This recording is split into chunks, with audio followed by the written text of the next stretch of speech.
Welcome, everyone. Just a few of you in here. That's good. That's good. Keep it nice and intimate. Intimate. Anyway, um, yeah, I know there's not much when it comes to the Gabby Petito case as far as updates go, but there are some. There is quite a chunk of an update because uh, if you suspected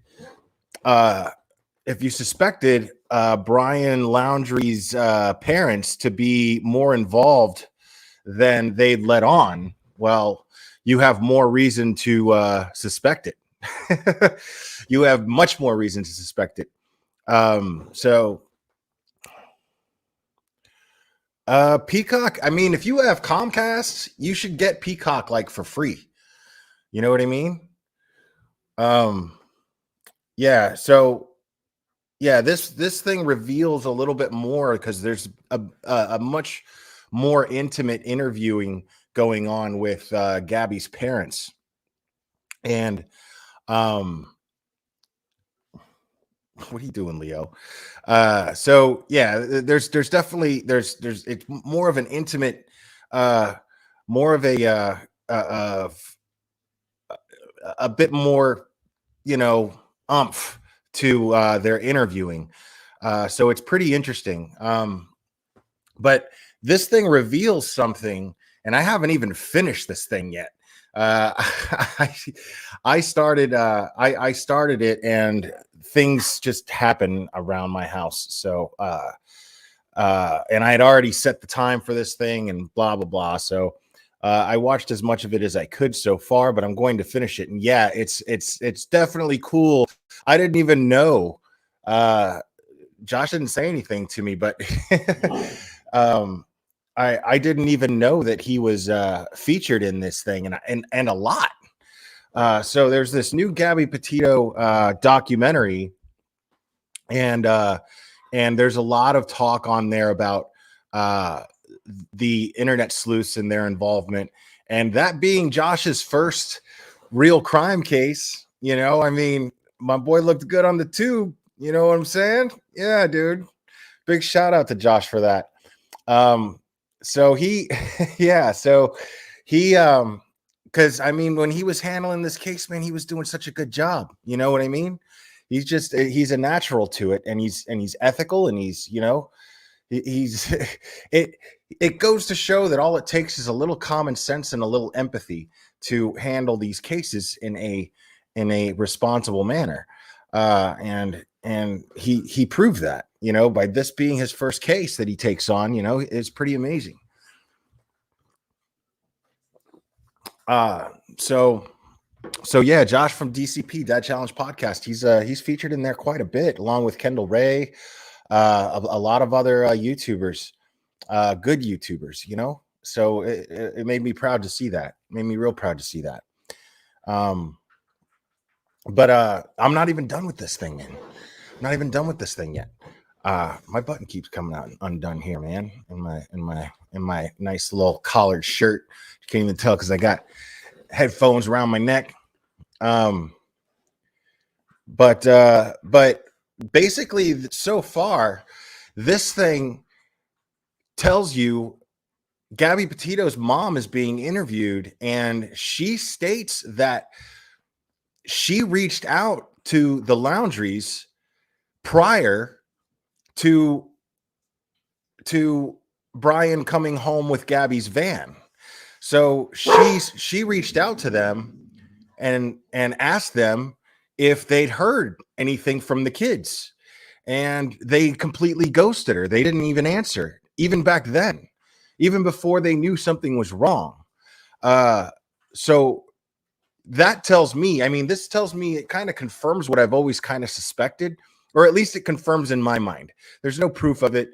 So, but it confirms in my mind that that they knew before he even went down there. I always imagined that he unalives Gabby, and possibly the two women in Moab, the couple, possibly them, because the timeline lines up.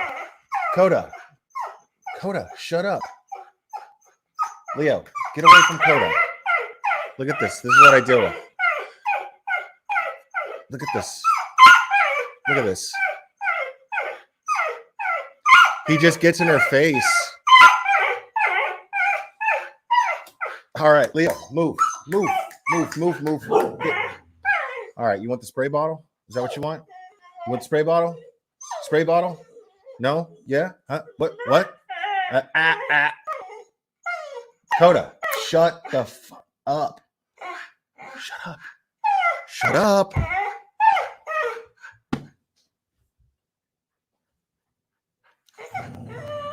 Leo, shut up. Thank you.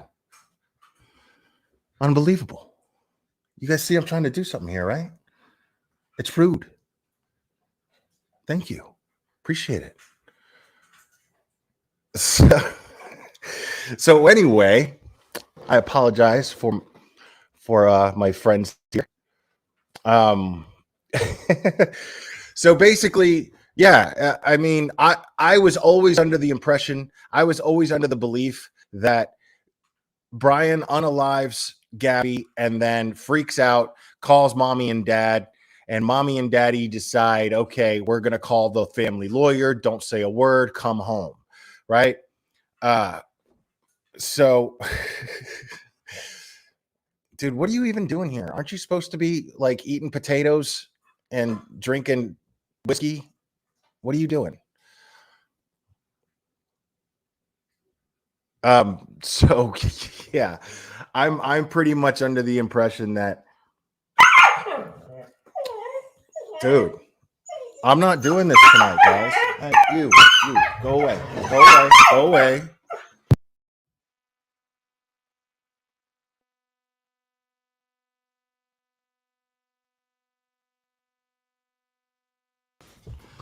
Problem solved. Okay. Yeah, and Coda's bark. Okay, you just heard it. It is. I don't know how it is with this mic, but in person, it's like ice picks going through my eardrums. It is the worst. And she barks like she just doesn't want anyone in her face. And then they know this and they taunt her, right? Like they troll her basically, and it's messed up. And I just want them it's just listen, you just got here. Okay, you just got here, and I'm not gonna have this being a thing.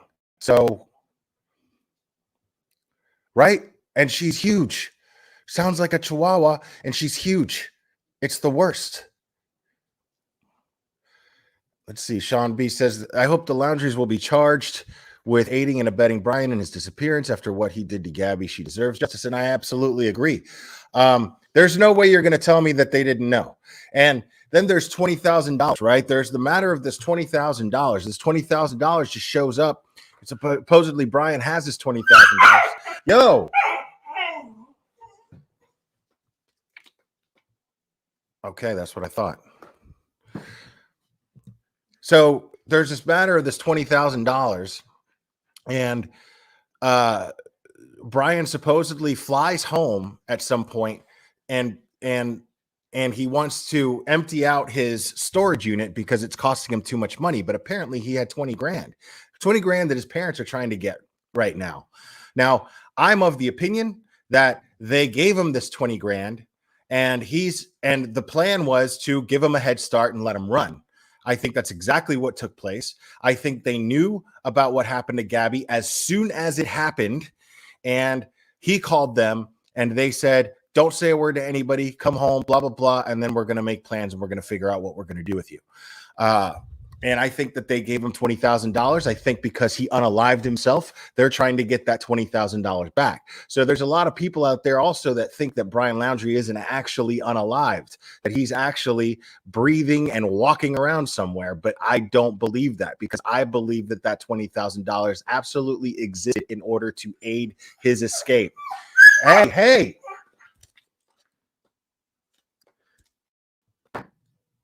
I think they absolutely, in order to, I think they gave him that $20,000 in order to aid his escape, and now they're thinking, well, he doesn't need it, you know, he doesn't need it, so they're trying to get it back. So if he was actually on the run, it would defeat the purpose of that $20,000. Even, you know what I mean? They wouldn't want it back. The purpose would be for him to have so that he can have a head start and run away. So that's just where I'm at on that. That's just my personal opinion. I don't feel guilty speculating on these people because these people are awful, awful people. They should have at least, okay, contacted or allowed contact with the Schmitz and the Petitos, and they did not. So,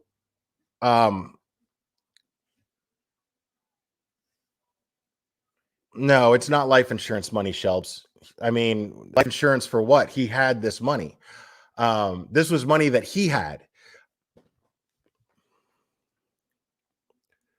Well, the thing is Shelly, you're saying I'm annoyed with the FBI for not releasing more info now that both are dead. Almost makes you wonder if they are trying to form a case against the parents. That's what I'm thinking. It makes me think that that's what they're doing. Hopefully, I mean, we can only hope, right? We can only hope.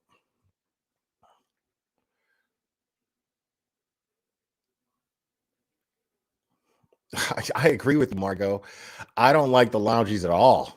Like the way that they've handled this. I mean, they've shown absolutely no respect for Gabby or her family. They haven't been helpful in any way, shape, or form.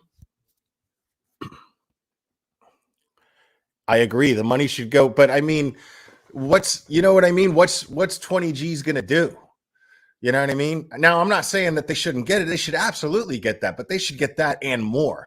So if there are, I mean, even if there's not criminal charges, I feel that they have enough evidence to where they can actually file a civil suit against the Laundries for a lot of money, considering everything that they've gone through and the heartbreak that they could have saved them.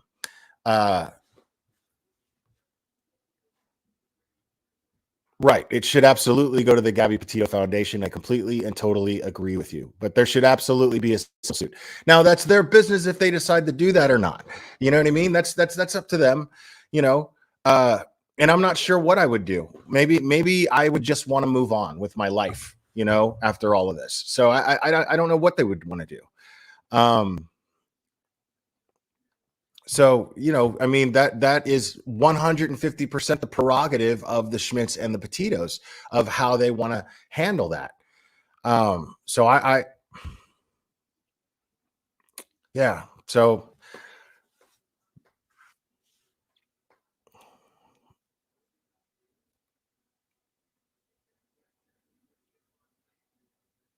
I haven't seen St. Elmo's Fire in here in forever. What's up? How we doing? Right. Yeah, they didn't, you know, this is a lot different, you know, because some of you might be thinking, you know, you're looking at this in a whole similar way that you tell people not to handle the Summer Wells case and Summer's parents. Both have odd behavior, sure, but the thing is I'm not seeing enough behavior from Don and Candace to indicate that they had anything to do with Summer's disappearance. I'm just not seeing that. But I'm seeing a lot of things that make me believe that they had somehow helped Brian. I think they knew about the crime before she was even reported missing. And I think that they kept it quiet. And I think that their plan was to aid Brian in escaping and starting a new life as a fugitive, if necessary.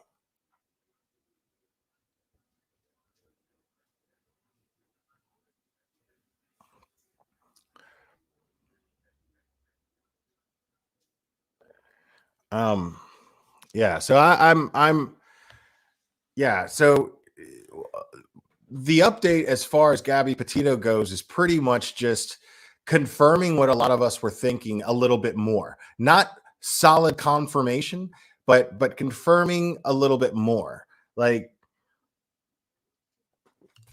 the thing is the difference between Gabby and Summer, those two cases, is we know what happened to Gabby. We know exactly what happened to Gabby. Uh, her remains were recovered. So we saw evidence of DV. We saw uh, we saw that the behavior of this person, he was absolutely not in any way, shape, or form. Sorry, I'm petting dogs. He was not in any way, shape, or form cooperative with law enforcement or with the Schmidts or the Petitos. So, do I think it's right to protest in front of their home? Sure. I mean, at least not back when Brian had at least gone missing. I think there was more than enough reason. I think if they were going to, and I've said this 100 times, if they are going to exercise their Fifth Amendment right to not talk, then everyone has the right to exercise their First Amendment right, stand on a public street and protest in front of their home. Absolutely. And I'm totally for that. Now, speaking of which, the Chad that likes to hang out with the Chad of the Scooby Boob gang, the whole, what's his name? I already forgot his name. He's a moron and he's a Chad. And this fool tweeted that he's organizing some sort of protest against Don Wells in front of Don Wells's job. And I can't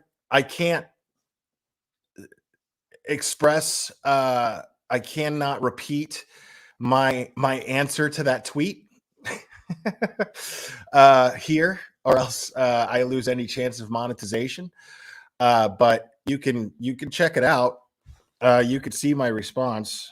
Let me see if I can actually. I'll put it in chat. All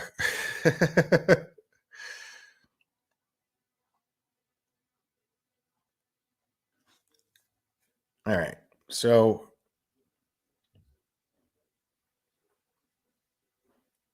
I don't know if I can.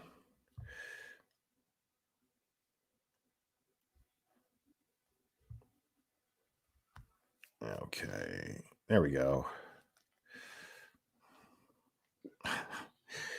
Here you go, guys. There's the link to my reply to his post trying to organize some sort of protest in front of Don Wells's home, and that makes me sick. It makes me sick because there's nothing to indicate. There is absolutely nothing to indicate that he had anything to do with Summer's disappearance. A questionable character as far as how his relationship is with his wife can be relevant, but in this case, I don't think is in any way, shape, or form. If certain things have been said, if certain things have been done to the children that we know of directly, then hold on, let me silence this. There we go. We don't have anything like that. We don't have. Yeah, you saw that, huh? We don't have any direct evidence, and I think that this man is unstable to a certain degree. I think that Don Wells is unstable to a certain degree, emotionally unstable, I should say. Emotionally unstable would be the best way that I would describe him as a personal observation, as an uneducated layman. But yeah, I can't say that stuff here on YouTube. But it's how I felt. It's how I feel. I don't regret saying it. I don't take it back. I'm not going to delete the tweet because this guy sucks. This guy sucks, and the little gang that he hangs out with that went to Rogersville, they're just as awful. And all four of them are made for each other. And they make me sick. They make me sick to my stomach the way that they're treating this family. Um,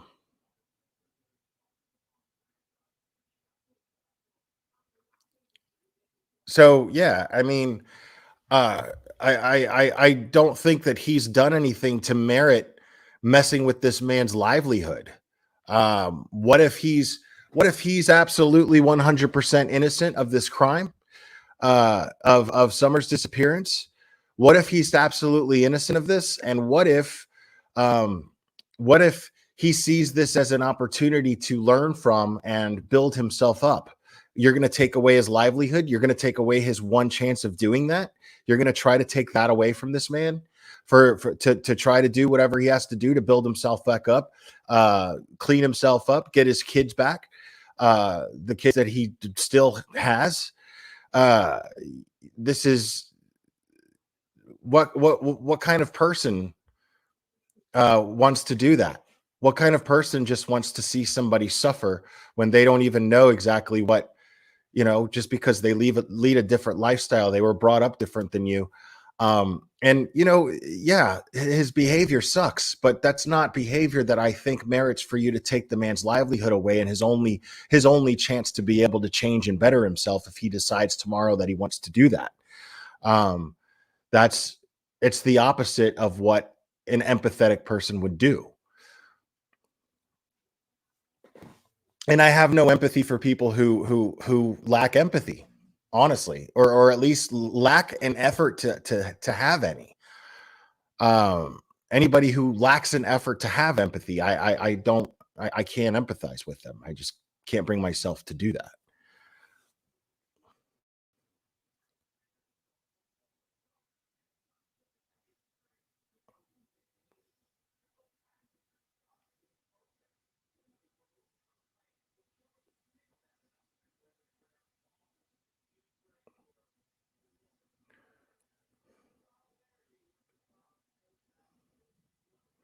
Yeah, I'm not deleting that. I mean,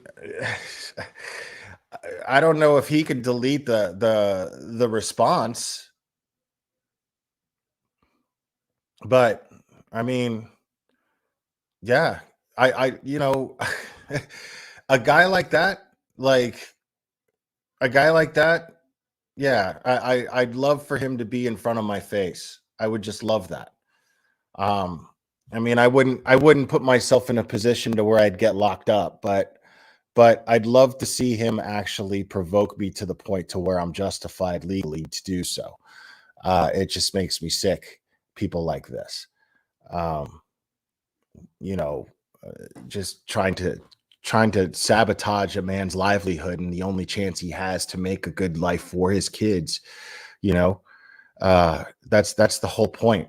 Why not think on the level of CPS? You think CPS took those kids away to punish them? CPS took those kids away because it was the best thing for those kids at the moment. But CPS, family court, they are designed to keep families together. That's what they're designed to do.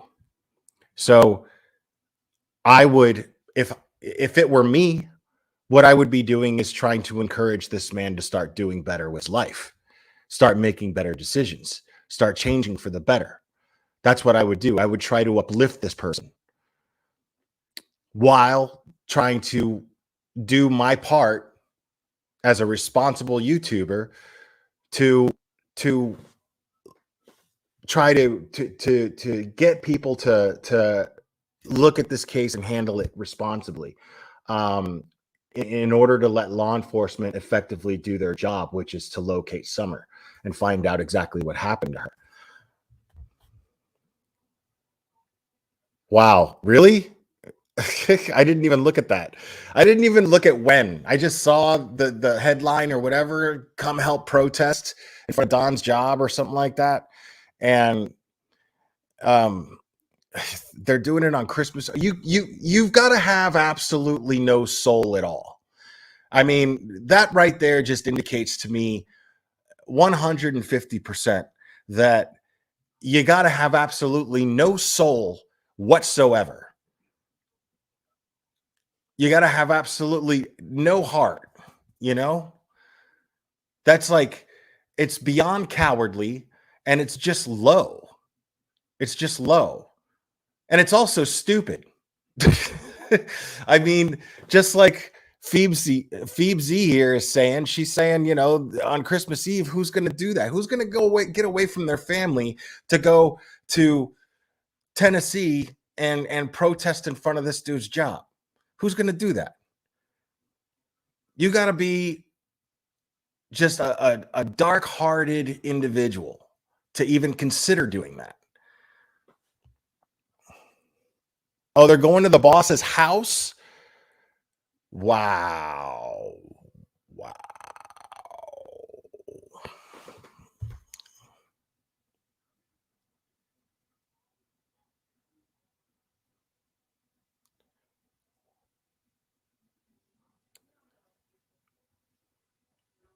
Jessica Moon, let me give you a little update. I wonder if it's too here. Jessica Moon, go ahead and take a look at that link. Click on that link. Anybody who's just joining, you can click on that link that I just shared in the chat. And I gave a very heartfelt response to a post.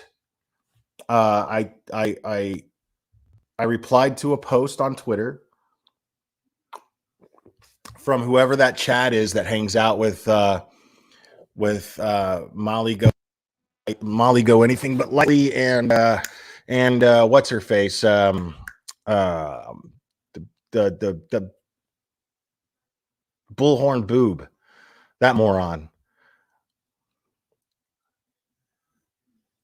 It was very heartfelt, Sherry Thomas, because I meant it from the bottom of my heart. I did. I meant that reply with all of my heart and soul. Absolutely. Totally.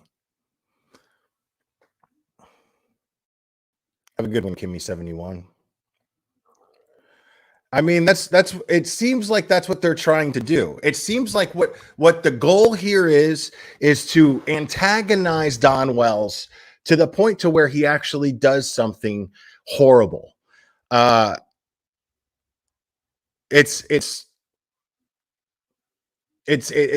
where I'm at. I feel like this is what they're trying to do. I feel like they're simply just trying to antagonize this man who they happen to know has stability issues emotionally and may or may not end up doing something very rash. And it's not going to reveal anything. Like the whole purpose of what it seems like is that they're trying to push this guy to the point. They're trying to push this guy to the point to where he'll do something, and then they're going to be like, see what kind of man this is? Anybody, if you push them to this point, is perfectly capable of reacting in a certain way. I totally agree with you, Lizzie. She is absolute trash. Disgusting. Totally. I haven't felt this way since Canceled Karen. You know, the only difference between her and Canceled Karen is Canceled Karen has some brains. She actually can think, you know, but the two of them, this is the thing. And here's the thing is I think yes, do I think that Molly Golightly is an idiot? Absolutely. I sure do. But I think mostly that she's a bad person, just a horrible person, because she has been quoted in saying and referring to Summer Wells, a little 5-year-old girl who's gone missing. 5 years old, has referred to her as a cash cow. Across her screen, you'll see a banner that says her Cash App information. Now, I don't have a problem with people trying to make a living off of YouTube. You know, I do it. Sure. You know, I create content. I come out here and I speak to you guys. And if somebody wants to donate and show support, great. I'm super grateful. But I'm not doing it under false pretenses. What you see is what you get. I'm not up here pretending to be some sort of internet investigator when I'm not an investigator whatsoever in any way, shape, or form whatsoever. I'm just not. I'm somebody who collects facts and I give you guys my opinions on these facts. Period. That's all I'm qualified to do, if that. So I know what my lane is. You know, you understand what I'm saying? She is basically extorting money from her listeners. Her listeners are giving her money under false pretenses because they're stupid, not her, because she knows what she's doing. Now, is she an idiot in other ways? Yeah, sure, of course. But she's clearly just she's aware of what her motives are. She's aware of the fact that she can make a bunch of money. This is somebody who's an actress, you know, or an aspiring actress. That's what she is. She could only get work on reality shows, but you know, but make no mistake, and I'm not on her case for that. I mean, anybody can get anybody with a headshot can get on one of these ID channel shows. I'm telling you right now. They film them here. They film them where I live. They film them everywhere. Anybody with a headshot can get on one of these shows if they want to. You know what I mean? I'm not faulting anybody for that. That's honest work, you know? But you're not exactly a real actor, you know what I mean? To be on one of these. I mean, we all watch the ID channel. We watch these crazy shows that they, you know what I mean? You don't need talent for this. But, you know, and somebody was live earlier today and they were showing and they got sniped. I mean, YouTube just took it right down, and I knew it was going to happen. I was like, you can't show this on a YouTube channel. You're going to get struck, you know? YouTube's just going to stop the stream. And they did, but it was Marissa on there, like saying that she's, and the whole point is they're saying it's a documentary and she's saying how she's married and she has a kid and that at night she is a high class escort. Ooh. And it's definitely her, you know what I mean? But the thing is, you know, I don't believe it. You know what I mean? Like there were some things that were on that thing that they were saying that were just not true. So I think it was just another role for her to go on there, pretend like it was a documentary, and say that she was a high class escort and a mom and a wife. And the guy in the video is not even her husband. Like the dude in the video was kind of buff, and I'm not trying to say nothing bad about her husband, you know, but let's just face it, it's not the same body type, you know what I mean? It's just not. It's not the same guy. It's not her husband in that thing.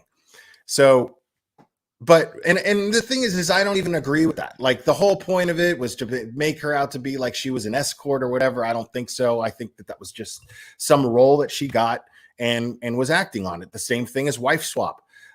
Reality shows are totally scripted. They're not actual reality. They're absolutely scripted. And so no, I don't believe that was a real documentary on Molly Golightly's life. I don't think so at all. And I don't agree with using that as some sort of, because that's my whole point. That would make me a hypocrite. That would absolutely make me a hypocrite because I don't care what her past is like. I don't care the decisions that she's made in her past. I am only focused on the fact that right now what she's doing is she is not only exploiting a missing 5-year-old little girl for financial gain because she doesn't know anything about the case. She's done no homework on it. She doesn't share any information. She doesn't do anything that would help get closer to finding out what happened to her. She does absolutely nothing. She goes based on rumors and hearsay. And she creates rumors and hearsay. And yeah, Marissa and Molly Golightly are the same person. Marissa's her real first name. And that's a known fact. But not only is she exploiting this little girl for financial gain because she doesn't have any information, She doesn't, she shows with her actions, shows that she does not actually care about finding Summer. Her actions dictate this. Her actions are those of somebody who wants to make waves and cause drama by attacking her parents because she has pegged them as horrible people and she's judging them and their lifestyle and their personal family life, which she doesn't have any facts on. She just has neighbors telling her things. Neighbors who live in a place that there's really literally nothing better to do than go to Dollar General and gossip amongst each other. That's it. That's all they have to do. So this is not information that is privy to the case. It's just gossip. It's just trash is all it is. And as I started to say, but I kind of deviated from the point. Not only is she exploiting this child, she is also exploiting the very problem that takes place in this country, which is the entire problem of missing and exploited children. She is perverting it. She is making it a show. She is making it a joke. She is making it something to make money off of because it's actually a problem and people feel passionate about it. But she is getting money from people who people who are too impressionable to actually do any thinking themselves. So they're too impressionable. So what they do is they give her money and just take her word for her saying that she's doing something about this, but she's not doing anything. But these people can't think for themselves. So they just give her money based on her word. What she should be doing, the ethical thing to be doing, which is the opposite of exploiting this very problem for your own gain and taking advantage of people who care. They just don't know how to care. But that's where we as YouTubers come in. That's where we come in and do things responsibly. Our responsibility, in my personal opinion, our moral responsibility is to, now legally she can do whatever she wants. She's not breaking the law. You know what I'm saying? I'm not saying she should be shut down. I'm not saying that. I don't think that canceled Karen should have even been canceled the way that she was. I'm not thrilled about that. I'm not surprised that it happened. Don't get me wrong, but I would have loved my little pipe dream.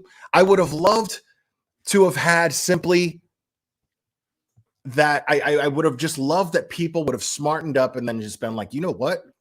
This is horrible what this woman does. And then just stop supporting her. And then she just fades away into irrelevance. I would have much more preferred that. That would have been much more satisfying to me. Not a bunch of people getting together and mass reporting somebody and getting them kicked off. That is not how I would prefer things get done. I would prefer that people start to just understand things and see things for what they actually are. Get past all the smoke and mirrors, pull the curtains back and see what somebody actually is. See what type of person canceled Karen actually is, and see what type of person Marissa Molly Golightly actually is, because Molly Golightly does not care about missing or exploited children in the slightest bit. I am not even remotely convinced of it. So her exploiting Summer specifically, by doing so, she's exploiting the very problem that we have. When we can actually use a platform, if I had a platform as large as hers, I would be doing exactly what I'm doing now. I would be trying to educate people on this problem. Because I actually care. Because I want to actually, I'm a realist. I'm not a fool where I think that we can actually abolish missing and exploited children, that problem. I don't think that problem's just going to go away and we're going to ever end it. But I do think that we can make a dent in it. I do think that we can create more awareness, talk about it more, create more dialogue about it, share information so that people would think twice, knowing that there's people like us out there, people like me, people like Annie, people like Josh, people like Kendall Ray, people like Stephanie Harlow, People creating awareness and spreading information in order to help law enforcement do their jobs more effectively. To know our place, where all our job is to do is spread more information.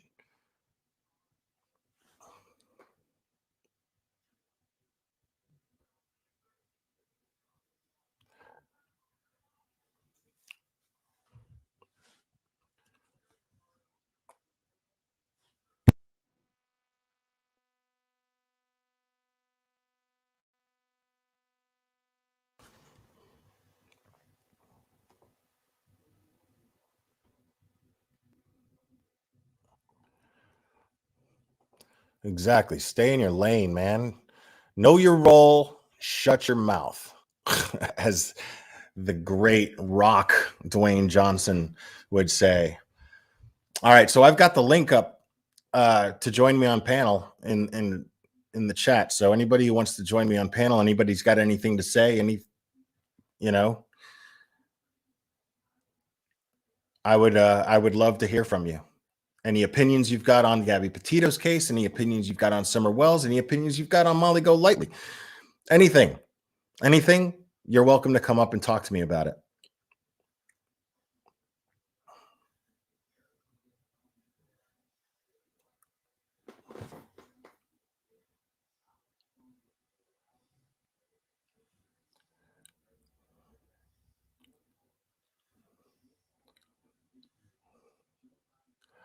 Well, I don't even, I didn't even know that Cherry set that up. Uh, I still have my old email. I may not respond to it, but I don't know why she would go and get another email for me that I'm not going to respond much to. That's why that's why I don't share it anymore. Well, people emailing me.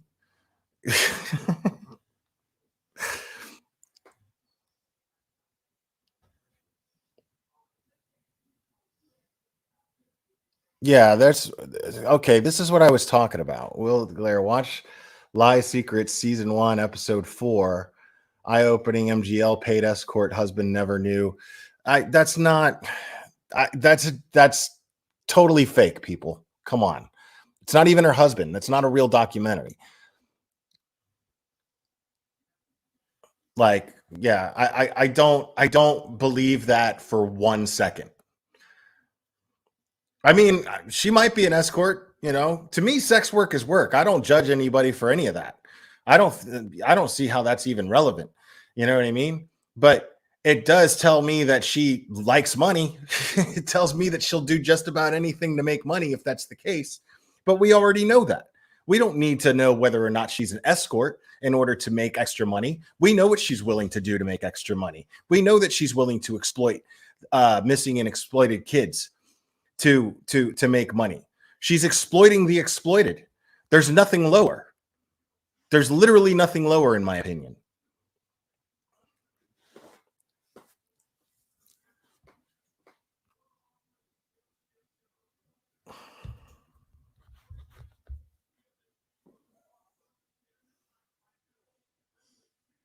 Oh shit.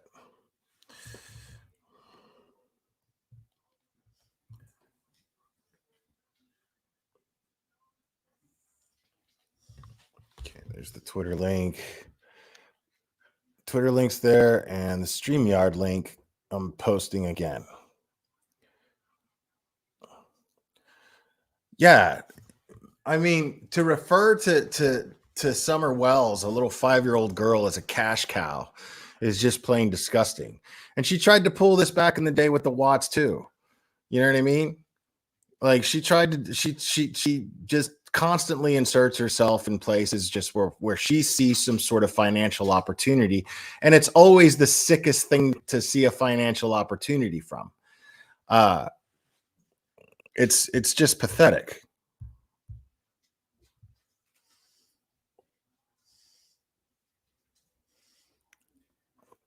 Yeah, follow me on Twitter.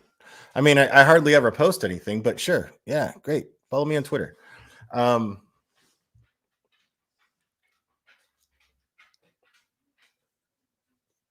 Yeah, I mean, like, I don't wish any ill will on her at all. I honestly don't. But uh, I'd like her listeners to wake up and see what she's doing. But her listeners are people who love drama. That's just all that is.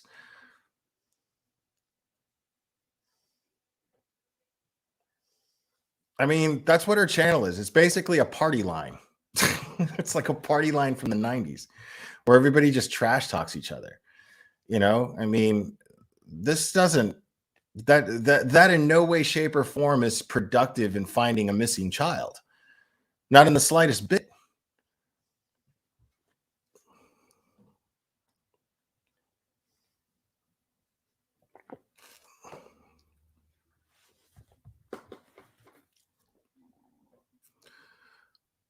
See, I don't even wish people karma, man. I don't even do that.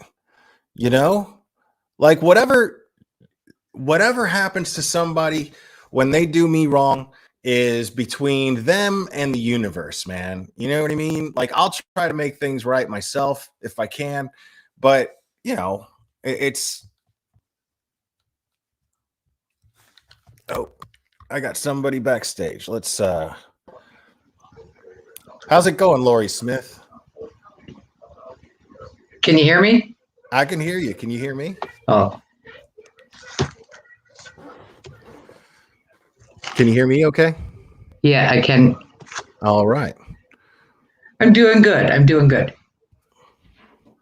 Okay. What'd you want to say? Well, no, yeah, I can hear you, but it Cool. might have some feedback. Or So far, everything's just fine. I think I can hear you just fine. I think the chat can hear you just fine. So go ahead and let us know what's on your mind.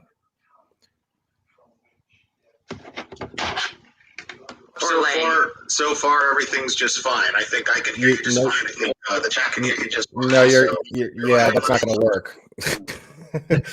That's not going to work because you're going to have an echo. Okay, you got to take YouTube off. I'm not hearing an echo now, so can you hear me okay?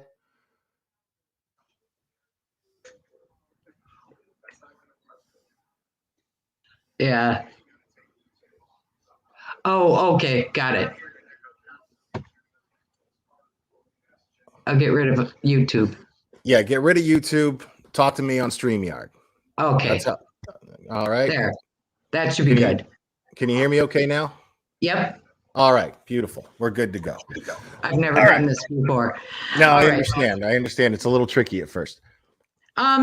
With Molly Golightly, I kind of think of her as a loudmouth Roseanne. I've been, and if she's listening, oh well. But no, I feel bad, for Summer, and I just do not like the fact that she's entered so late. And I've been watching it, and I saw her and Laura make a call to Don before the actual call, pretending to be news reporters. And I thought, that's unethical as it is. That's almost as bad as posing to be a cop. Right. Right. So then when I saw Don come on there and, he had his explosion, and I just was not impressed. And also, as a YouTuber, you can tell she's money hungry. Half the time she changes her chat and to members only, and I refuse to. If I enjoy somebody's content, I'm certainly gonna maybe eventually join, but I'm not going to be forced to join just to listen to her podcast. Yeah, because people are foolish enough to become members just so they can tell her off, because she knows exactly what she's doing. You know what I mean? She's doing the same thing that canceled Karen was doing. She's creating a hatred for herself so that people come at her, and then she entraps them by making members only so that they have to give her a piece of her mind. Like, how dare you, you repulsive person, blah, blah, blah. Right. And I didn't care for the way she went off on the other creator the other night. I mean, he was just trying to tell her, take a chill pill, and she got so indignant and I don't want to listen to somebody scream at their computer or the panel or, Right, whatever. right. It's It's, a Springer show. Like it's like a COVID Springer show, like on Zoom. You know what I mean? Except yeah, that instead of everybody being on a stage, they're on a panel. You know what I mean? So it's just ridiculous, and she's making it a joke, and she knows what she's doing. She's proud of being a drama channel, you know. yeah. But then she's taking people's empathy for a missing child and using that to Mhm. create drama content, and she's exploiting the parents who we don't know whether or not had anything to do with Summer's disappearance, and she's villainizing them, and she's making them these horrible people, and she's exposing their lives and turning their personal lives inside out and making things up and perpetuating Mhm. rumors and falsehoods. And this is something that I'm just in. I don't have the DNA to just let that go. You know what I mean? It's Right, just not in my DNA to do that. You know? right. And as far as the Gabby Petito, it's such a tragedy. And, um, I have just a couple thoughts on that. And, I've got a past. I'm all for the Fifth Amendment, you know. Um, but when I was in the wrong, I admitted it, you know. Uh, I never talked to the cops about it, but as soon as I got an attorney, I'd lay it out on the line, and then his advice is plead guilty. If you did it and you're guilty of it, plead guilty. But Okay, this, I know that it's on everybody's mind right now. You don't have to answer if you don't want to, but okay, what did you do? possession of a controlled substance, Okay, okay, fifth degree, wasn't okay. huge, but That's not a big deal. A lot of people, that happens to a lot of people. It happens to people. It doesn't necessarily make people a bad person, whoever has a charge like that. I mean, right. there was a time where all I had to do was get caught. I just never did. You know what I Right, mean? right. I just never Yeah. did. That's all. I've been sober 15 years, so Okay. it's in my past. Right. But just and as a decent human being, come on, parents talking to parents. And I lost my daughter it'll be 11 years this December 28th. I'm And sorry. thank you. I got the same thing with the people that she was with. And, to this day, nowadays they are actually charging people with manslaughter. And I've had people and have been in the house where people have OD'd. It's like, call the cops, or call the ambulance. No, Yeah. I ain't gonna get in trouble. You Bullshit. bite the bullet This and is you call somebody's the life. ambulance. Right. Yeah, You this bite is the bullet. somebody's life. You just get ready to spend a night or two in the can, man. That's just what you do. Yeah, Like you said, it's somebody's life. yeah. It's people, the type of person, there's either the type of person who picks up the phone and calls 911 and starts Mm-hmm. CPR if they're trained, Yeah, or you're the type of person to leave or drop them off in front of a hospital and run, which are not okay things to do. right, Um, right. you take accountability. I'm the kind of guy that I like to think that I would see a situation. Thank goodness I've never been in that situation. Mm-hmm. But I would like to think that if I were ever in that situation, that I would be like, okay, well, I should have saw this coming, and it's time. I guess it's time to start making some changes, in my life. But obviously, after the first priority being, let's save this person's life. But I would be thinking, well, I can't worry about that. I can't worry about what's going to happen to me. It's not Right. My life isn't the one that's on the line. And now that my life is on the line, I'll deal with whatever happens afterwards and take whatever comes to me. Right. Yeah. And so I just don't understand Mr. and Mrs. Laundry not talking. Even to the parents, ignore a telephone call. My God. Just for that, in and of itself, they should be charged. And I know you can't, but it's well, there is the possibility right now. I mean, there is the possibility right now that they are just collecting enough evidence so that they can convict them, and that's why they haven't been charged with anything yet. Yeah. Because they're still trying to collect evidence and build an airtight case against them. So there is that possibility, but we can't hold our breath and expect that either, because we don't know if there's any evidence. We don't know if they have a case. Now, is it possible that that $20,000 came from her YouTube, or was she not that? I don't know if he had access to the AdSense. AdSense being the part of Google. It's the part of Google that actually handles the monetization part of being a YouTuber.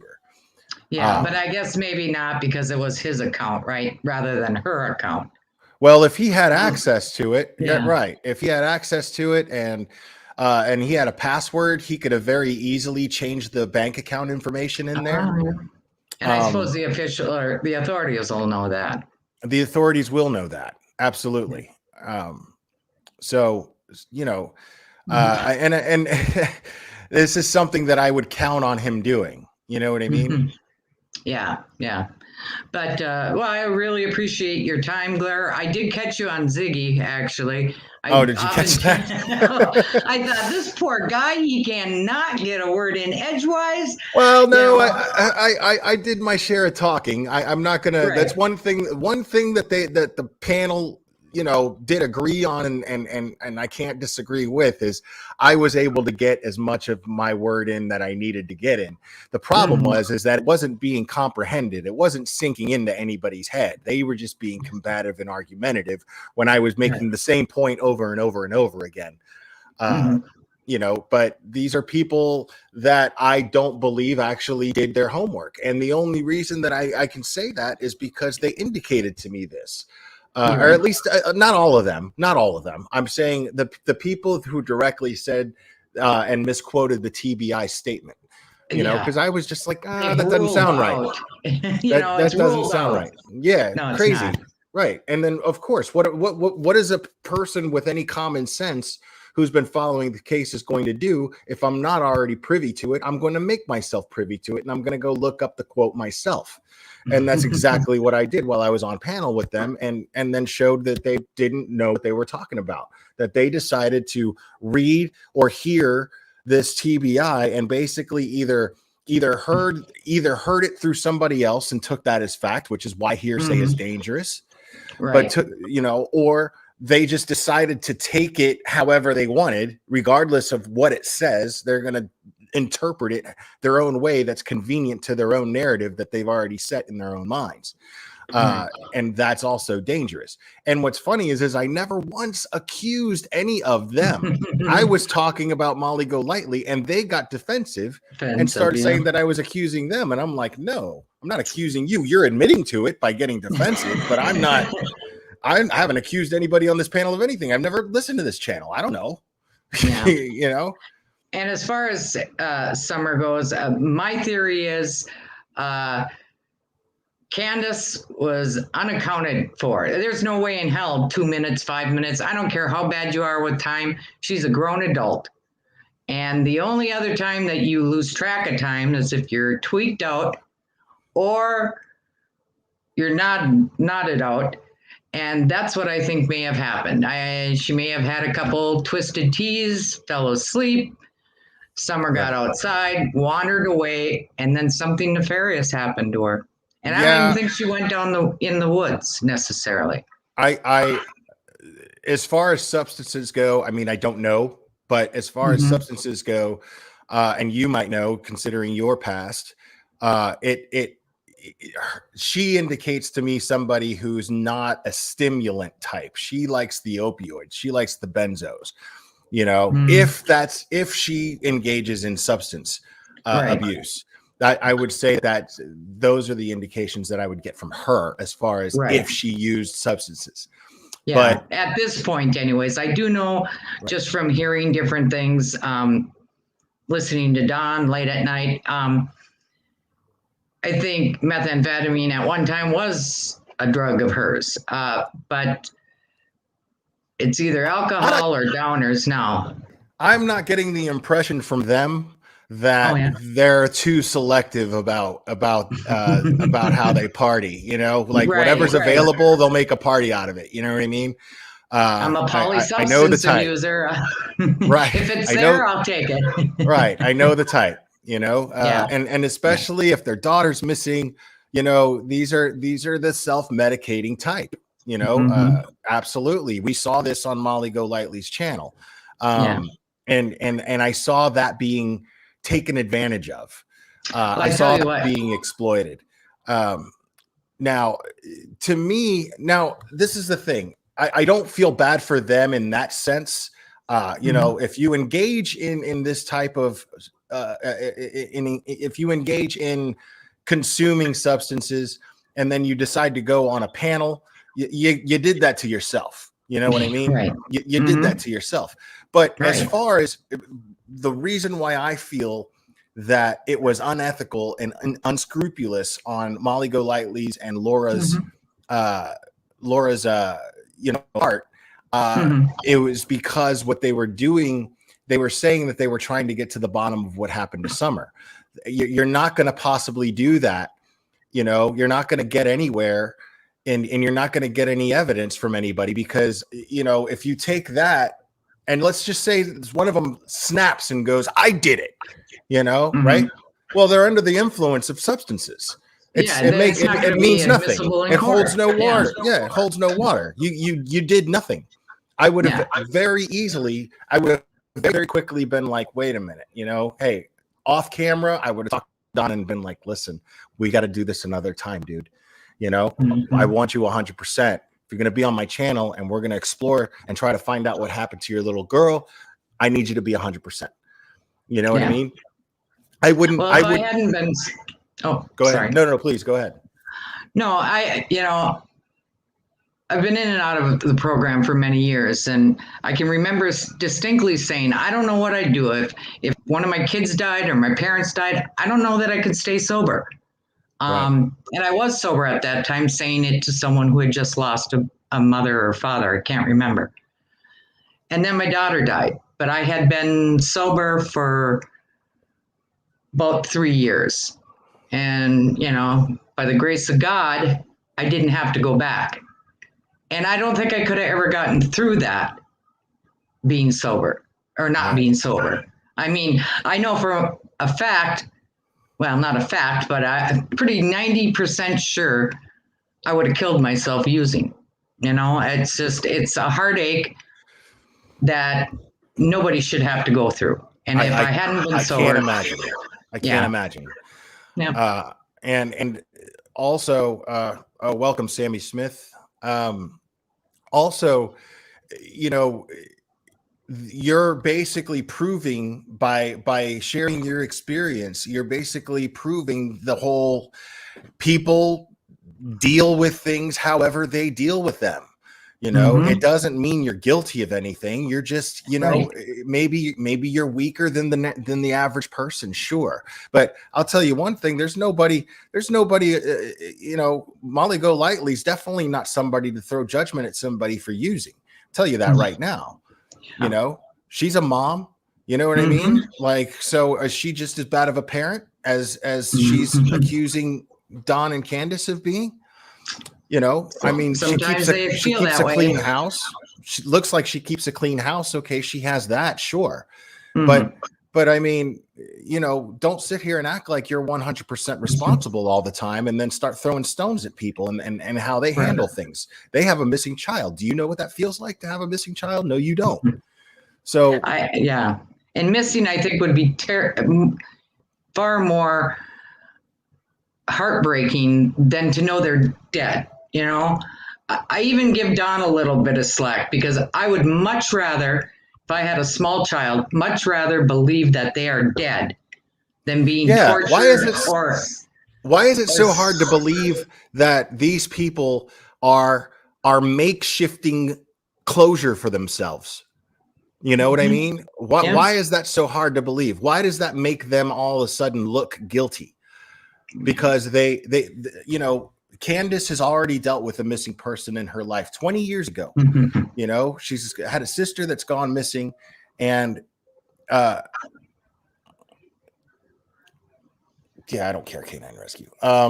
She's had a sister that went missing over 20 years ago, and she probably got to a point where she's like, I'm no longer going to let this eat me alive anymore. She comes off like this when, you know, I mean, the contempt that she had, it was funny because the contempt that she seemed to have for Molly Golightly and Laura when she was screaming in the background while Don was on the phone with her. And you could tell Don is sitting there the whole time. Now it got real ugly, but I think it also stands to reason that we need to look at also the entire time before it got to that point.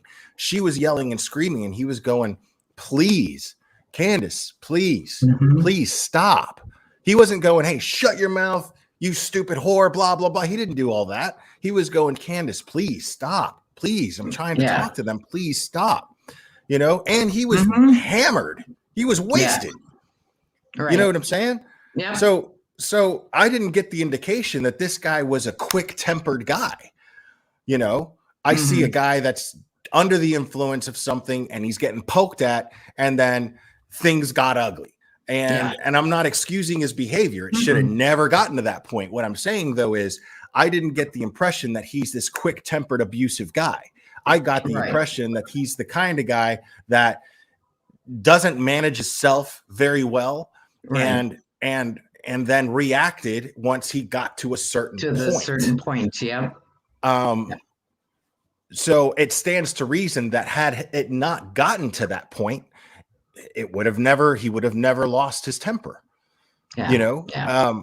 And to be stressing out the way, I mean, because the fact is they could tell what was going on with Molly and Laura. They could tell that they were being patronized. They could tell that they were being exploited. That is why Candace was in the background insulting them, screaming and yelling and insulting them. They knew that this was happening to them. And Candace was just like, I don't care anymore. I don't have anything left to lose. You know what I mean? So I don't care what I look like to the public anymore, you know? Right. Yeah. And Don was just trying to, like, dude, you know, we gotta, you know, and then they ended up, you know, going at each other. And Laura and Marissa just thought this was just good YouTube. It was just good content, and let this go instead of just being like, you guys need to, like, you know, work this out. And if somebody, and if it gets violent, somebody leave, call the cops. You know what I'm saying? Yeah. Not, oh my God, this is great. Oh my goodness. You know, look at the super chats coming in or whatever. Right. Well, I really appreciate you letting me come on up and talking with you, because you're both I like Ziggy because I love kind of the speculation, the drama, and she seems so even-tempered. But when I listened to you and then I just happened to catch your show the next day, I thought, God, that guy makes a lot of sense, you know? I appreciate that. And you don't seem to be one that goes off half-cocked. Oh, I can. Don't be fooled. I can. I've seen 2 of your shows. I have had my moments. I promise you that. I have had my moments. And when I go head to head with people, those moments come up. They surface. Yeah. So, well, I'll keep watching and see if I catch one. I'll let you know. But no, I've been good lately. Okay. But yeah, make no mistake, I'm perfectly capable of it. So I don't want to mislead you. Okay. But thanks for sharing your thoughts. I really appreciate you coming up. Thank you.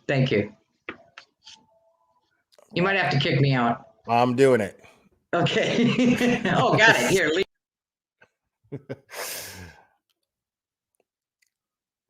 What a sweet person, man. She was really, really cool. See, those are the kinds of subs I want. Like, I'm grateful. Like, I mean, I'm telling you right now, there were comments saying that I was only on Ziggy's panel to gain subs, which is just not true. Did I gain subs from being on her panel? Yeah, no doubt about that. But the thing is I'm not sure. That whole chat hated my guts. I don't want subs that are, I mean, if you're going to come up here and the only thing that you're expecting is drama, well, I'm sorry, I can't oblige you, unfortunately, because it's just not the direction I want to go. Now, if drama happens because I speak my mind up against something that I feel very passionate about, and it happens to be another YouTuber that's doing it, sure, I mean, I'll take it. I did that to myself. It's fine. But nobody else seems to be speaking up on this. Nobody else seems to be speaking up on it, and they don't seem to be. And those who are doing it are not doing it loud enough for my taste. And God bless them too, and I got I got some subs, some new subs from Cracking Cases. I love that channel. I absolutely love that channel. I think that couple is a really, they're just really just a nice homegrown couple of Christians that really want to make a difference, and they really want to spread awareness, and they believe in not judging others, and I get a real positive vibe. If I'm in Molly's chat, right, I feel like I need a shower afterwards. You know what I mean? If I'm in a chat like Cracking Cases, I'm like, man, this is refreshing. This is so nice. Everybody in the chat's nice. Everybody's just really cool. So it's, yeah, I did I get some subs from being on Ziggy's panel? Well, yeah, sure I did. And I'm grateful to Ziggy for letting me on panel, but that's not what I went there for. I definitely went there to address comment. Everybody seemed confused about the water park and the situation with the water park. So she opened the panel, and I decided to share my thoughts on that. And then it turned into what it turned into, which I should have expected, considering, well, I mean, I had no way of expecting it. I didn't know what kind of channel she was. I didn't really know. And then I looked at her thumbnail and it said drama, and I was like, oh, okay. But at least she wears it. You know what I'm saying? I have no beef with Ziggy at all whatsoever. I think that she's great. I have no bad impression of her yet. I know a lot of people have bad opinions of her, and that I don't, but I can only judge somebody based on my own experiences with them and what I've seen. And I haven't seen anything from her that I have to somehow, criticize. Tommy Hortons, my man. Yo, I caught our boy on the tube today. He was looking good. I didn't even know. I mean, I text with Josh and Annie in a group text like all the time, like just, on whatever, you know what I mean? And at no point was it mentioned. Josh is such a humble dude. He didn't go, hey, check it out, I'm in this documentary. I had no idea. And then I put it on, and I hear Josh's voice, because I'm making my dinner and stuff, and I hear Josh's voice, and I'm like, that sounds like Josh. And then I see him just, up there doing the real crime thing for the first time, and being featured, on this really well done documentary that I've seen so far. I haven't finished watching it.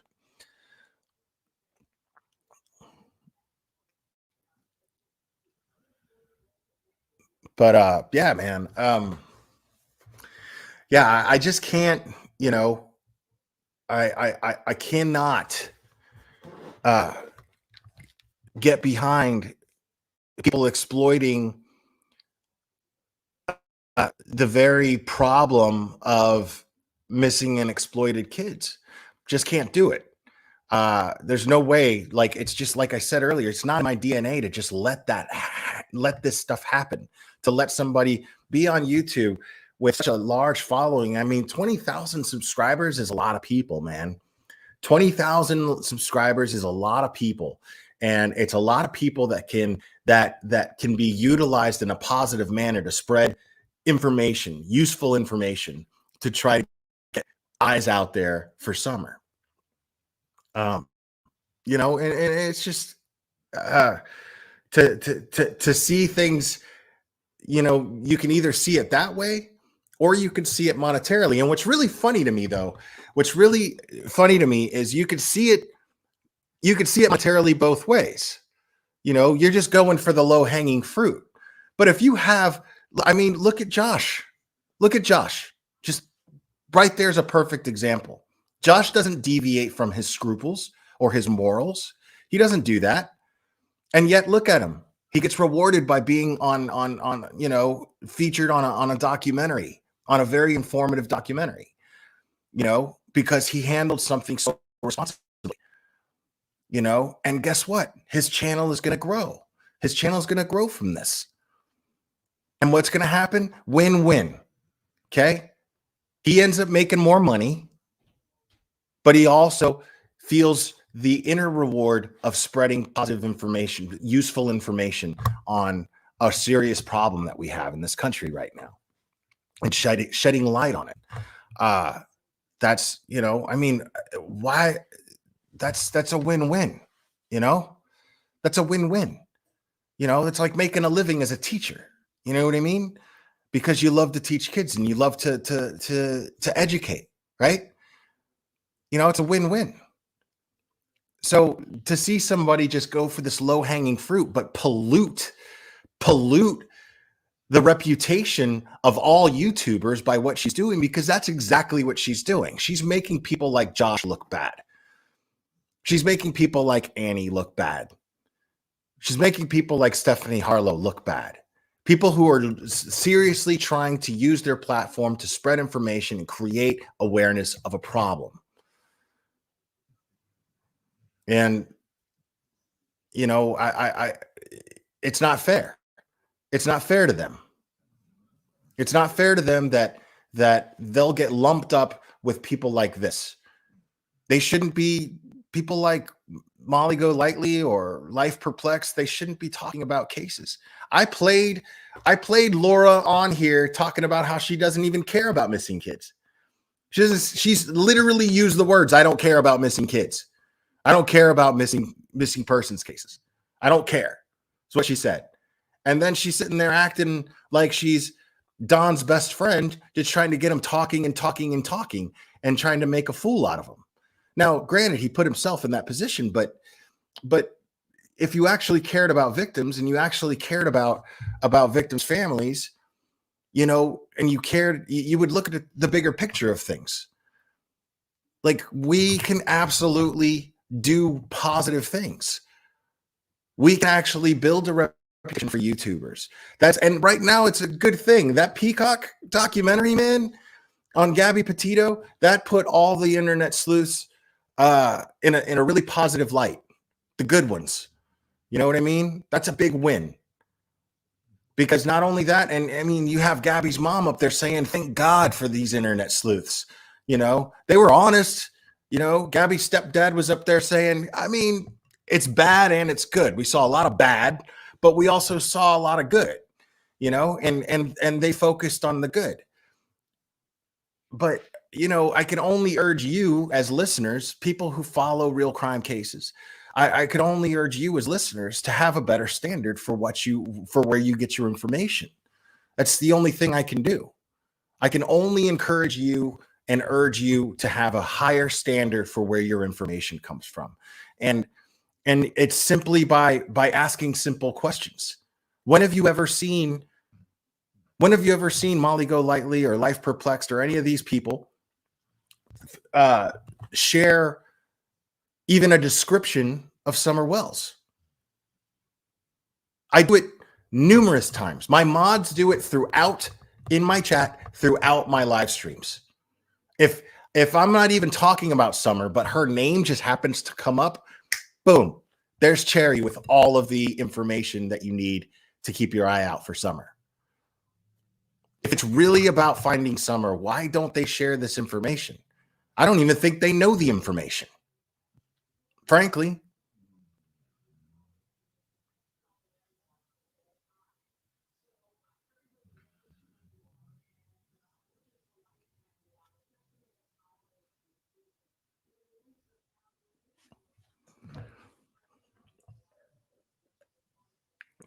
Dude, turn her life around. It's hot here in Tennessee, man. Seriously. Like, I went to the gym, did legs, and I was sweating by the time I got there.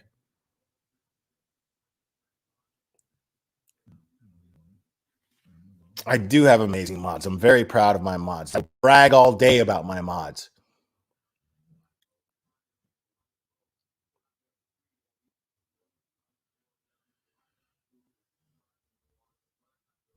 That's right, Canine Rescue. You believe it. Please believe me. I do have the best mods on YouTube. You know why I have the best mods on YouTube?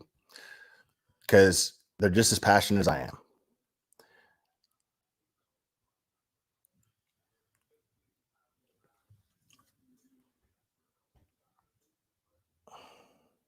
Yeah, like, dude, we're running on, okay.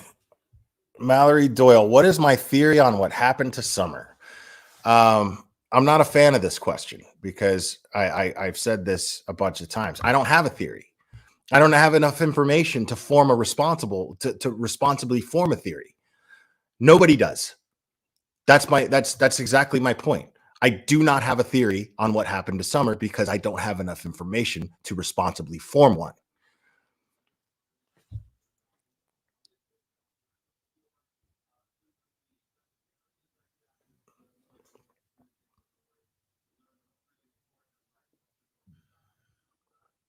Yeah, that's true, Margot. But the truth is I wrenched a bunch of Josh's mods, so Josh gets as much credit as I do because most of my mods are Josh's mods.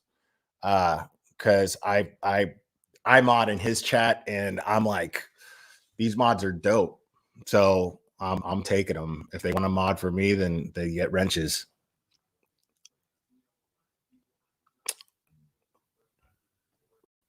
Yeah, and I'm not in any way upset for you asking just because I said I hate this question.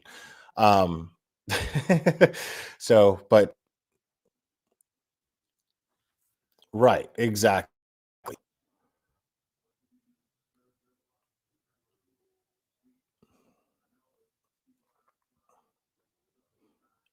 That's mean. Uh, I mean, a lot of people like Josh's singing, dude.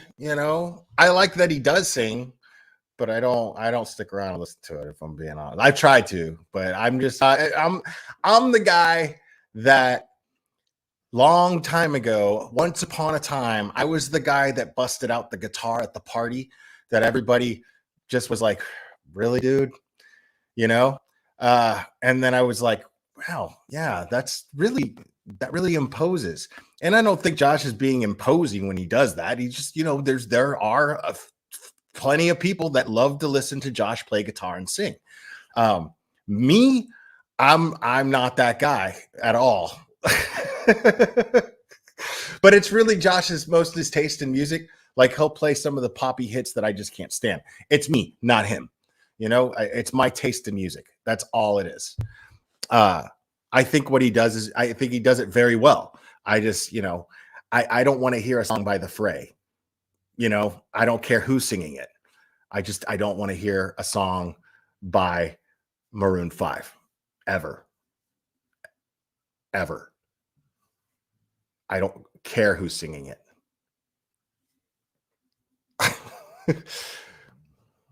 Dude, Dave Matthews, please, with the Dave Matthews. Come on, man.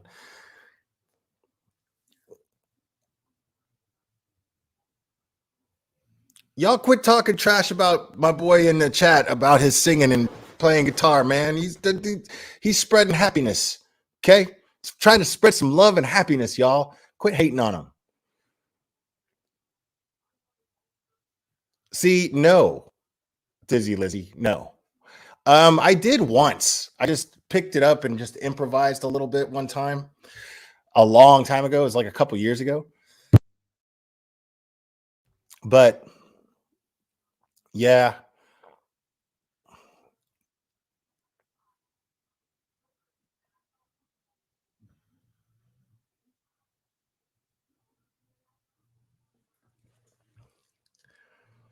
Yeah, I mean, Josh usually does like the little Saturday night fireside vibe thing, man. That's nice. I think that's nice. Keeps it intimate. He doesn't care that like 800 people aren't watching him as usual. He's cool with the little 100, 200, whatever. that log on and listen. He's cool with that, man. You know, because it's for the people who want to hear it and listen, you know, and participate. I think that's nice. Oh, and I got an announcement too. Um, Nothing's been set in stone just yet, but I will be paneling with Mexi and doing and joining him on an investigation for in a session for Heidi Plank. We need to get some answers with Heidi Plank. There's still no answers regarding Heidi Plank and her. And I think, I think it's time. I texted him. I was like, "Have you done anything on Heidi Plank yet?" And he was like, "Not yet." And so, and I'm a skeptic when it comes to, the supernatural, paranormal. Mexi, if you guys don't know, Mexi is a paranormal investigator. And he's very good at what he does, and he's very passionate about what he does. And I'm a skeptic, but I have joined him for a couple of these sessions, more than a couple actually, and I have heard some some scary things, I very specific details, and that are pretty crazy, man. Yeah, Cherry just dropped Mexi's channel link in the chat. So if you guys are into like paranormal investigations and real crime cases, check out Mexi. You definitely want to check out Mexi because Mexi's awesome. He's a really good dude with a really good heart. And I'm proud to call him a homie. Very proud to call him a homie.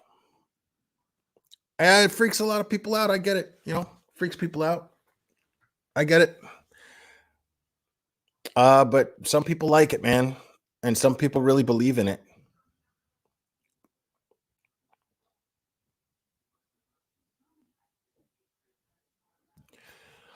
I reached out to them. I actually reached out to them because here's the thing. All right. Let me explain something. And I even commented on one of their videos. Apparently somebody there, one of them discovered some information on Heidi Plank, cause of death, motive, all of that. And the thing is the Sun, which is a tabloid. Now that I think that they did good with the Gabby Petito case. I think they gave some great information in the Gabby Petito case, but let's face it, the Sun is a tabloid. And so they were the only ones to share the information that Mao and Boots, is it Mao and Boots? That Mao and Boots seem to have discovered. Because it's been weeks. That's the only article out there as far as what they're saying. And the thing is Mao and Boots was the Sun's source for information on this. So I don't know what to think of it, honestly. I'm like, you know what I mean? So, and I worry that sharing this information could interfere with law enforcement's investigation. I fear that, but at the same time, I don't know if it could. They responded to me when I commented, and one of them said something to the effect of, because I said something about interfering with the investigation, and they were like, "Well, we have more information, but we're not sharing that simply because we don't want to interfere with the investigation." So I'll take that. You know what I mean? That's good enough for me. But I don't. Yeah, the problem is they're the only ones with this information, and no other major news source has covered this or talked about it. Now, if they discovered this information, turns out to be valid, turns out to be 100% true, well, then they broke the case. They straight up broke the Heidi Plank case, and they deserve all the credit in the world. They deserve to blow up over that. And they only have like something like 300. They only have like something like 300 subscribers or something like that, like a really, really low amount of subscribers. But I'm not ready to like shill them. You know what I mean? I posted something in community and then I took it down because I was like, I don't know. I'm not really ready to shill them until that information becomes confirmed, because if it's not confirmed, then they're doing exactly what I can't stand YouTubers doing, which is spreading misinformation. So I don't know. But I'm hoping that stuff is confirmed, and I'm hoping that they did solid investigating and that their channel blows up for actually doing some solid investigating and sleuthing. I really hope that's the case. But I'm not, you know what I mean? Like I'm not ready to say that they did yet. You know, I need to see more major. I need to see a major mainstream media source, more than one, cover it. And I'm not talking about a tabloid, you know, an online tabloid magazine. So, oh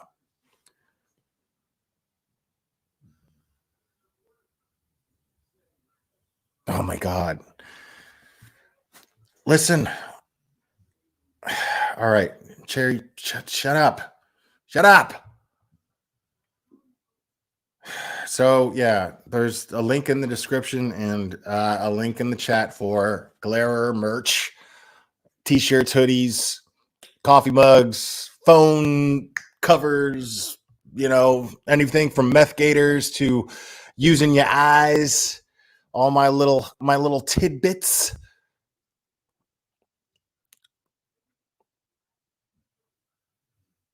Mallory Doyle, absolutely, of course. Sure. Yeah, absolutely.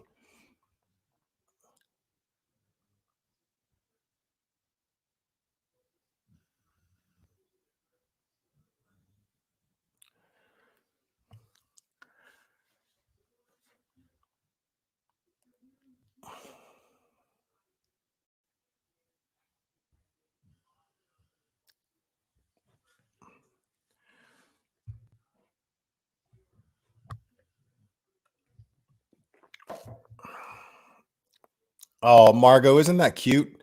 Isn't that cute? How you're defending Cherry and how I talk to her. Have you been in this chat? Is this your first time here? Have you not seen the way that she speaks to me? I am being very, very sweet to her in comparison, and she knows it. Leave Cherry alone. Everybody's defending. Man, listen, this person is mean as hell. You don't understand the abuse that I endure from this person, okay? Look at no angel faces. No. All right.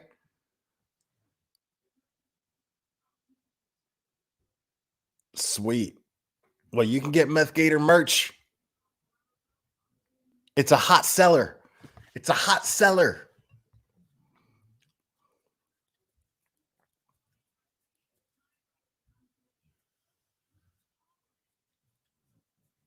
Girl code. Get on my face with that.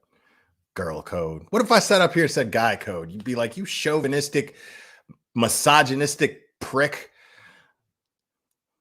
See what I mean? Look at this. See what I mean? See what I mean? Girl code. Get on my face with that.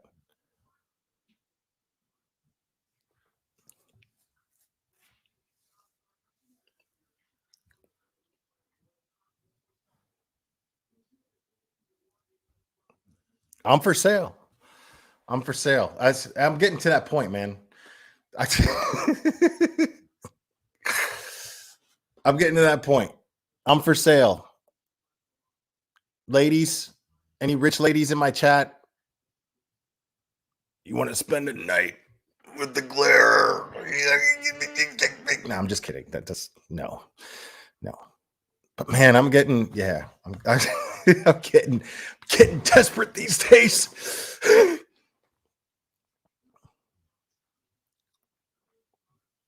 I know. I'm a gaslighter. I love it. I'm a gaslighter. So funny. That's so annoying, man. What's one of the most annoying things in the world is that people will hide behind these psychological terms to not take any accountability for their actions. To not even attempt to make any self-awareness, any effort to be self-aware, and then not take any accountability for their behavior. They always do that. It's so annoying. It's so irritating. Like, okay, you accused me of accusing you of something, which I never did. And then when I tell you that I never did, and then, you know, like I make it clear, no, I didn't. I don't know how you heard that, but I did not. And then I'm a gaslighter. All of a sudden I'm abusive because I'm like, no, that's not how that happened. I love it. Yeah, people do that all the time. Like somebody, I love that. This whole community has this whole swarm of people that will just throw around the word narcissist because things don't go their way. They act like a fool towards somebody, and when that person defends themselves, they go, "That person's a narcissist." A narcissist. Like, just shut up. Just shut up. All the time, man. That's why I don't do Facebook groups no more, man. So I don't do them. That's why my Discord is Patreon members only. That's it. Nobody in there fights. Nobody in there ever argues. Ever. Like ever. Nobody in my Discord ever argues. Like, it's hilarious to me.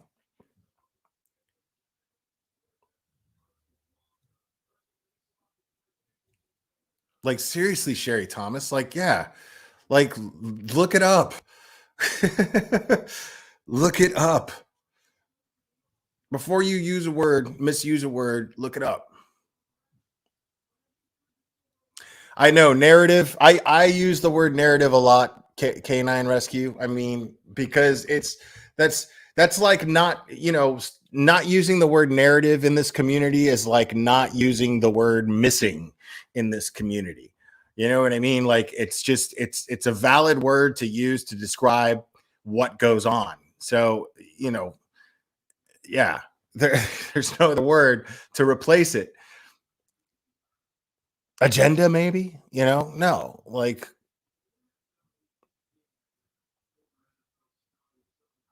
but yeah, it's different than using overly using the word narcissist. You know what I mean? But narrative, I mean, yeah, it's a valid word. It's a valid word to use.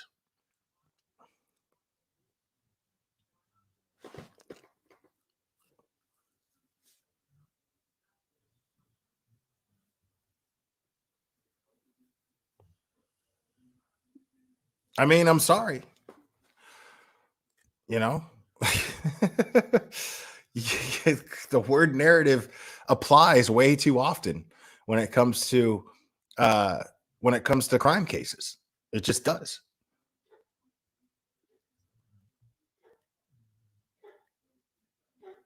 Well, when it comes to discussing crime cases,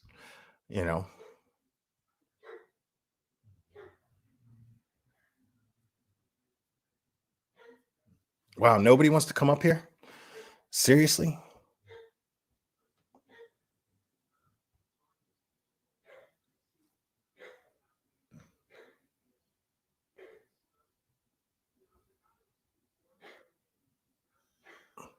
I know, right?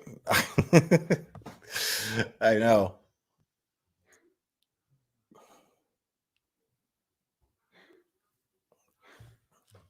Yeah, that's why I stay the hell out of those stupid Facebook groups, man.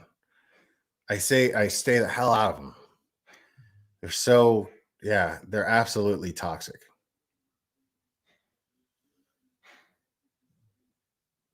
Yo, is type 1 if you watch Yellowstone.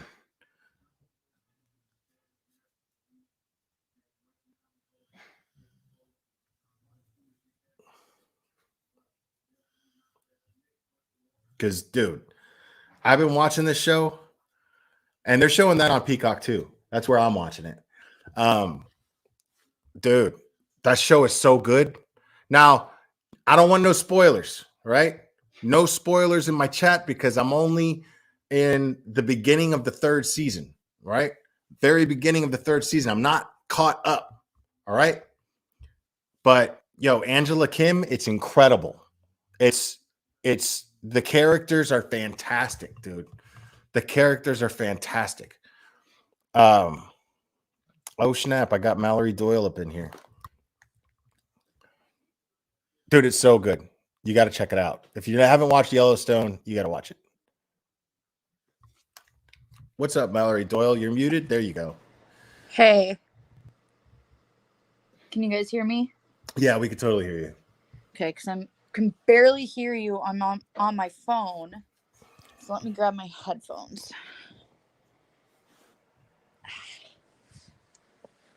Sorry. Should have been a bit more prepared.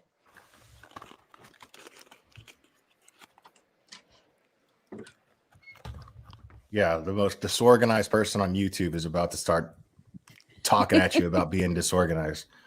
That'll be the day. Yeah, and they're downstairs too, so give me a second. Yeah, so let's see. Yellowstone. Yellowstone is Kevin Costner. Kevin Costner is this guy he's a very powerful guy in what is it, Montana or Wyoming? I think it's Wyoming. Very, very powerful dude who owns a ranch. And he has these ranch hands.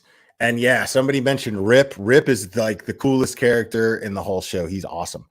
And the daughter Beth, oh my God, that is pure evil. Like, she is terrible. She's a terrible, horrible person.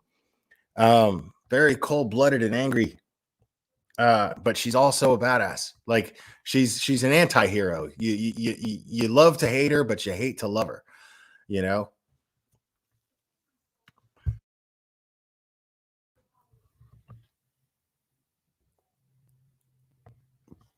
But oh, Ginger Mom, welcome. That's awesome. Oh, I don't want nothing. Again? Yeah, we can hear you. I don't want nothing to do with you, Sherry Thomas. You want to be like Beth. Beth is an awful, awful person.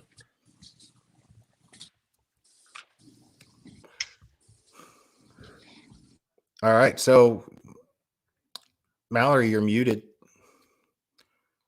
You got to unmute if you want to talk.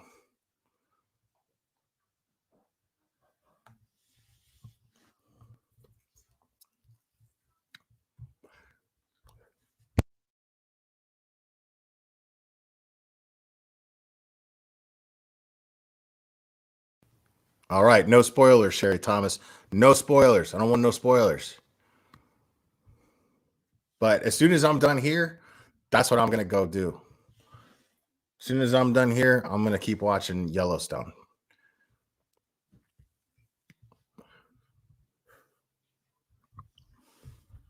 All right, I don't know what's going on with Mallory Doyle here, but her mic is muted. I don't know what's going on. She's looking for headphones. I'm still trying to figure out how to get this all to work because I can't hear you, but I know you can hear me. Okay. You can't hear me right now?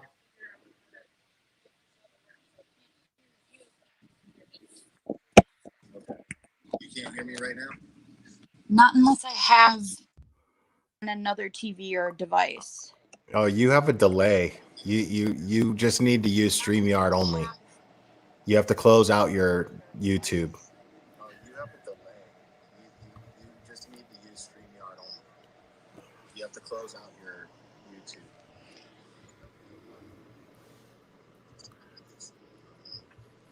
You have to close out.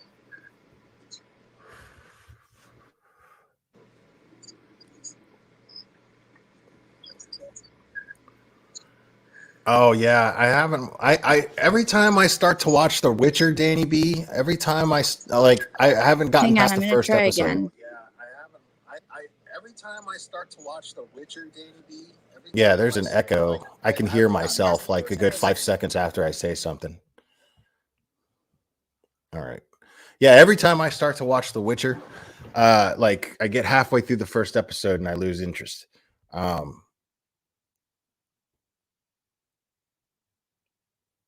I don't get Hulu. I don't have Hulu. So I haven't watched that show either.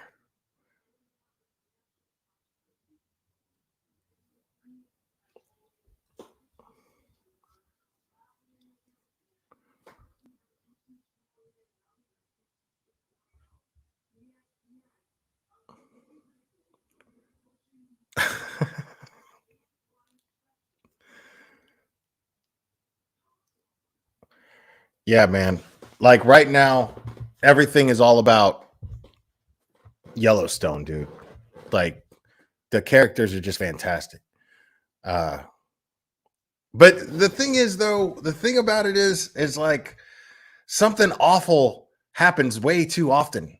You know what I'm saying? Like, I mean, I guess it wouldn't be an entertaining show if that didn't happen, but it's like how many bad things can happen to one person? Like this dude, Casey, the character, like, I mean, there's always something happening to this dude. Like every episode, there's something new that's terrible that's happening to this dude. It's super irritating. There you are. Does it work this time? I don't know. Can you hear me? Yeah. Okay, we're good. Okay. I just thought it was easier to talk on here, I suppose. Yeah. So I actually work with Mo and Boots. So I'm on their team. Okay. You're a mod for them? To what? Are you a moderator for them? No, we have a Discord and we have a team that does the investigating behind the scenes. Okay. But she said she would love to come on with you like sometime this week if you wanted. Sure. But if you had any quick questions, I don't want to go into too much detail just because obviously I want her to be able to do that, but I don't. Like, I mean, I know everything that I need to know. But I would prefer to just have her on here to explain the process of how she got to the information that she got. So yeah. okay. I mean, I know that some of the information we've sent in to get it relooked at for what was printed in the Sun, not all of it was 100% accurate of what we had said. And I'm trying to think of what else. Everything was firsthand. So everything that so who Dawn reached had out to said who? was Did something you? that she heard directly to her. Who reached out to who? Did you guys reach out to the Sun, or did the Sun reach out to you guys?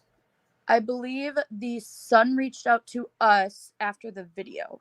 Okay. Wow. And that's great because I mean, the video, like I said, I mean, you're not even eligible for monetization yet. You know, you don't even have 1,000 we all do it subscribers. just because we have a passion for it. Like half of us, like I said, are not even like on the channel. Like Right. I just go around and I watch you and I watch Josh and I watch Annie, and like then all of a sudden I saw their channel. I was like, oh, that's cool. And I have a degree in forensic psychology, so I was like, oh, I want to help them. Okay. And they let me in, and we're a really good working team. We work well together. So. Oh, no, that's great. I always want people who actually have a mental health professional background.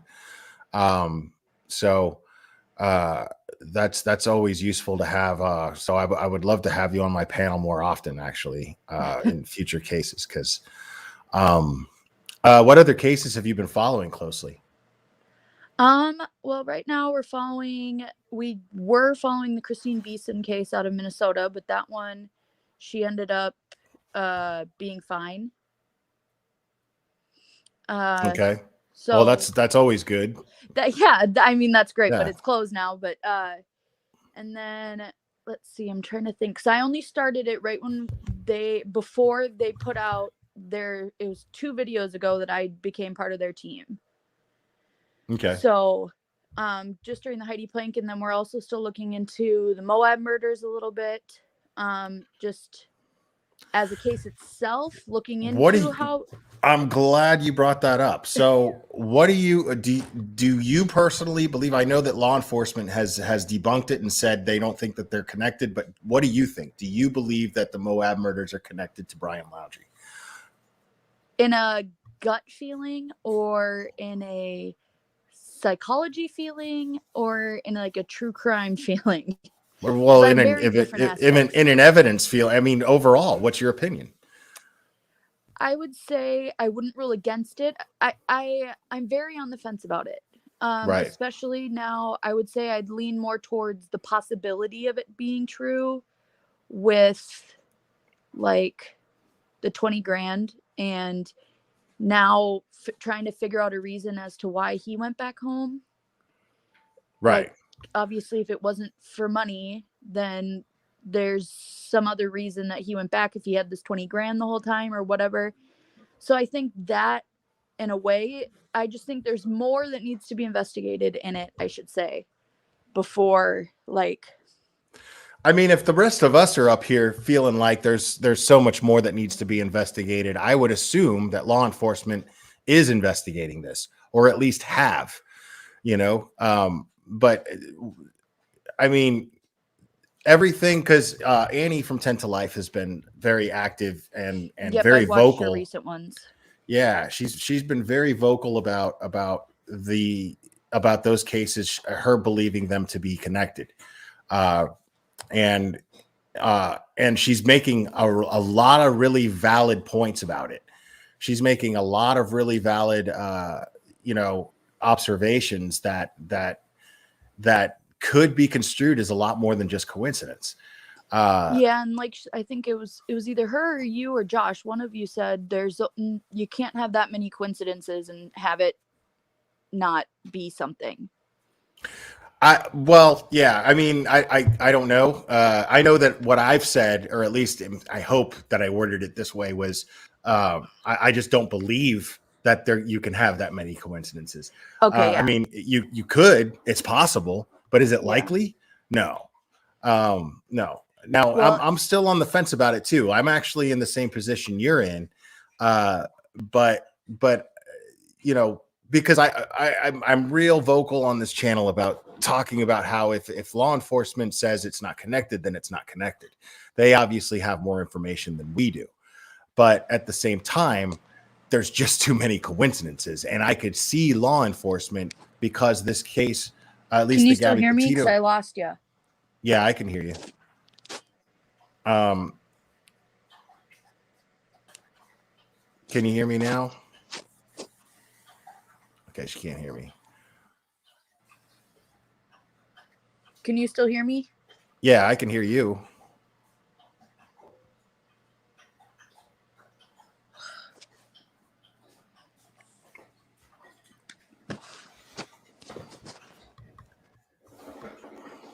Okay, I lost her.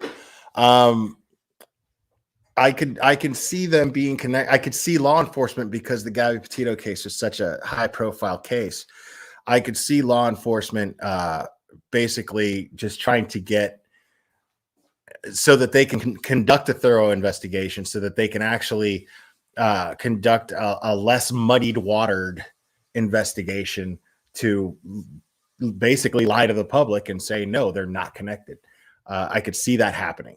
And I could see it happening for good reason. I mean, like I said, it's a really high profile case, and a lot of people are talking about it, and a lot of people are, and now I gotta give props, because the first person to discover this, at least as far as YouTubers go, was Gray Hughes. Gray Hughes Investigates. And it was it was actually his alt channel that he has with another creator, and I already forgot. I think it's called God, what is it called? Something allegedly. I can't remember. Something to do with I don't remember what Gray Hughes' other alt channel is with his partner, but it was that channel that made the connection between Gray Hughes and the Moab, or between Gabby Petito and the Moab murders. I can't barely hear you at all. Like, you're just really low volume. Yeah, it's not loud enough. So mean allegedly is thank you, Honest Rage. I appreciate that. and Danny B. Yeah. So mean allegedly they made that connection first, which I thought was amazing. Because Gray Hughes is he doesn't like me very much, and he has, he has the right to feel that way. I don't blame him. We had a little scuff a couple years ago when I was very, very green and wet behind the ears on YouTube. But but it can't be denied that he's a fantastic investigator. He's fantastic as a creator.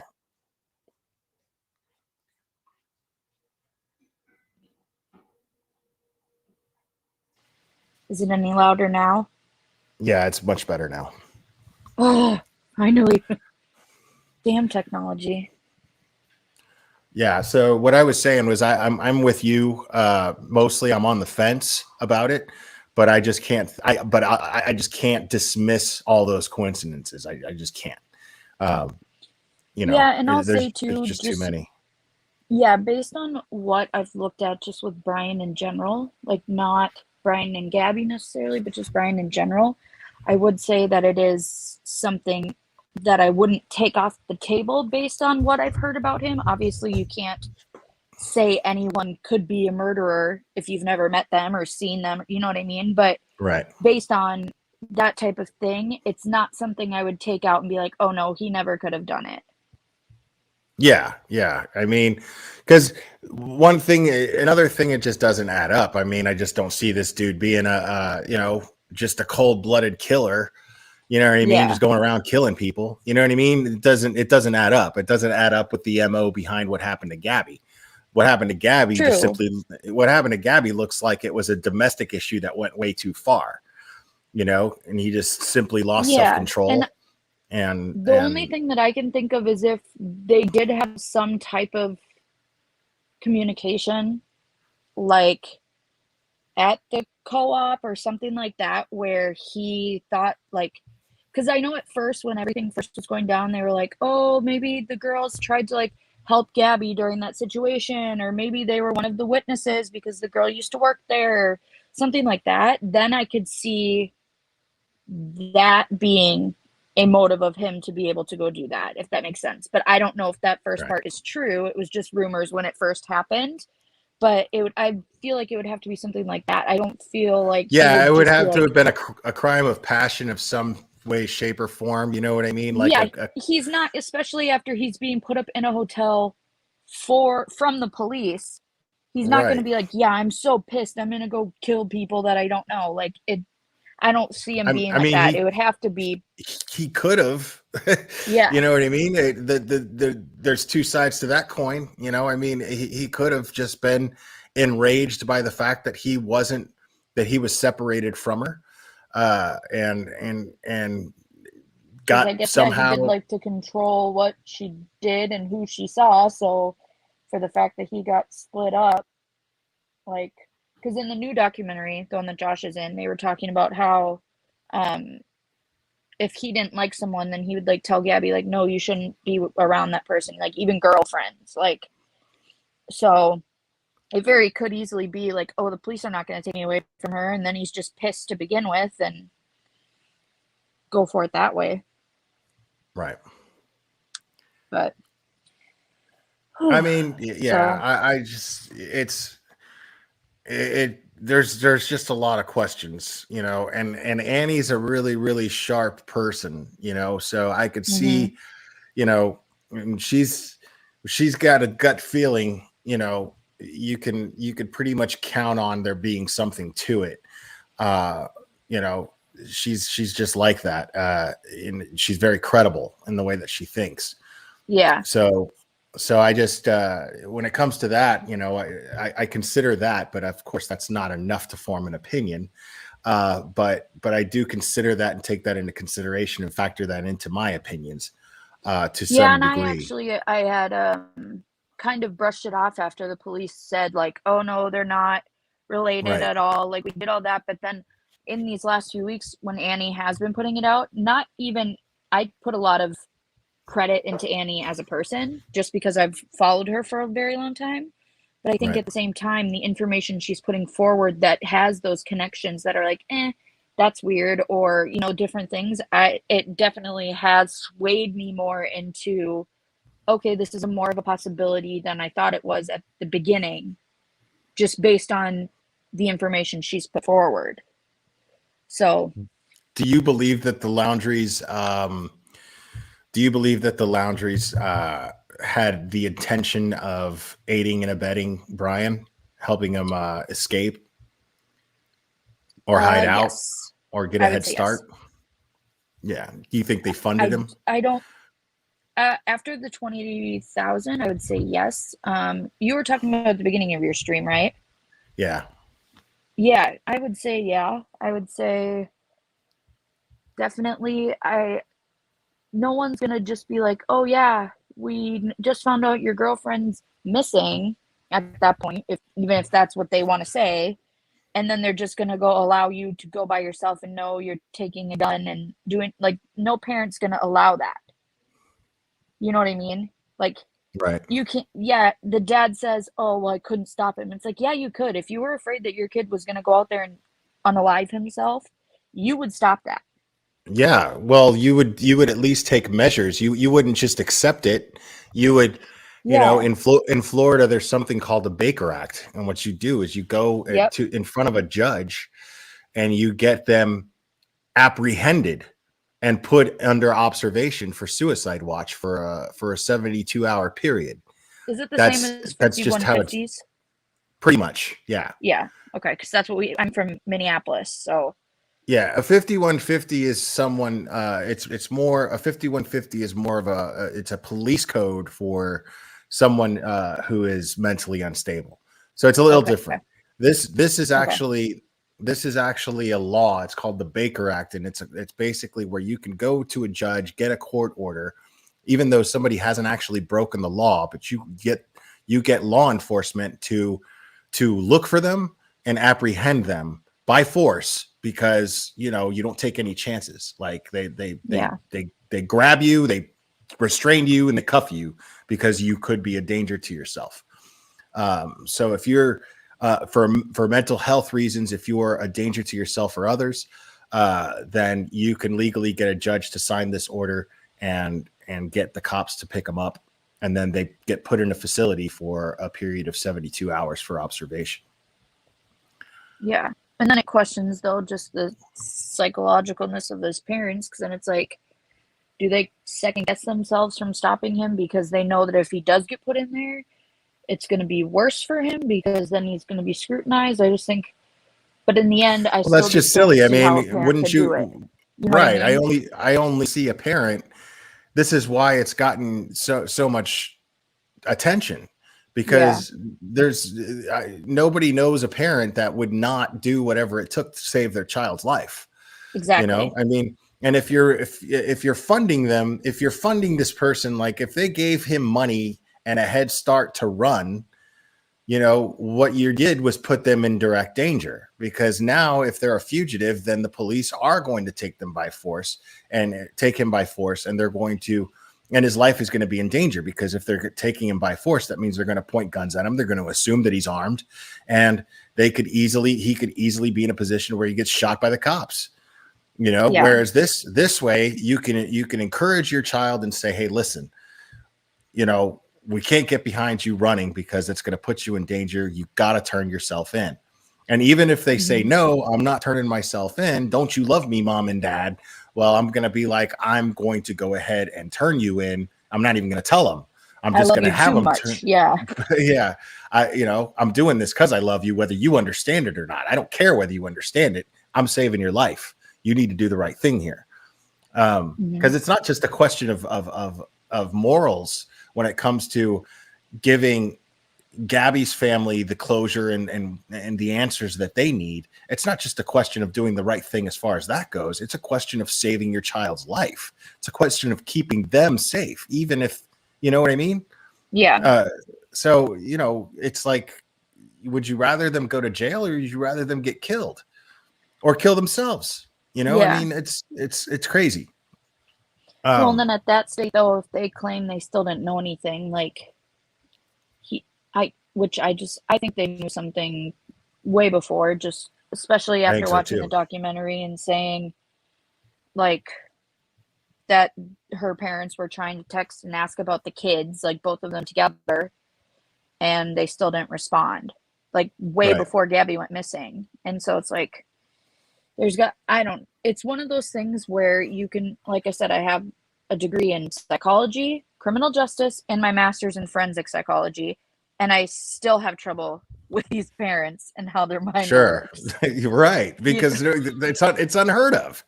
Well, it I is, and mean, they're not, like people have said before, like you were saying, like acting in the normal way that a parent should in this situation.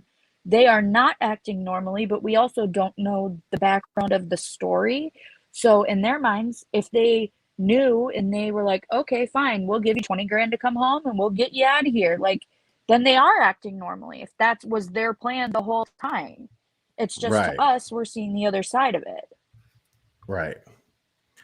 All right. But So have you been following the Summer Wells case? I followed your coverage, and then at the very beginning, I followed some of Duty Ron's coverage. Okay.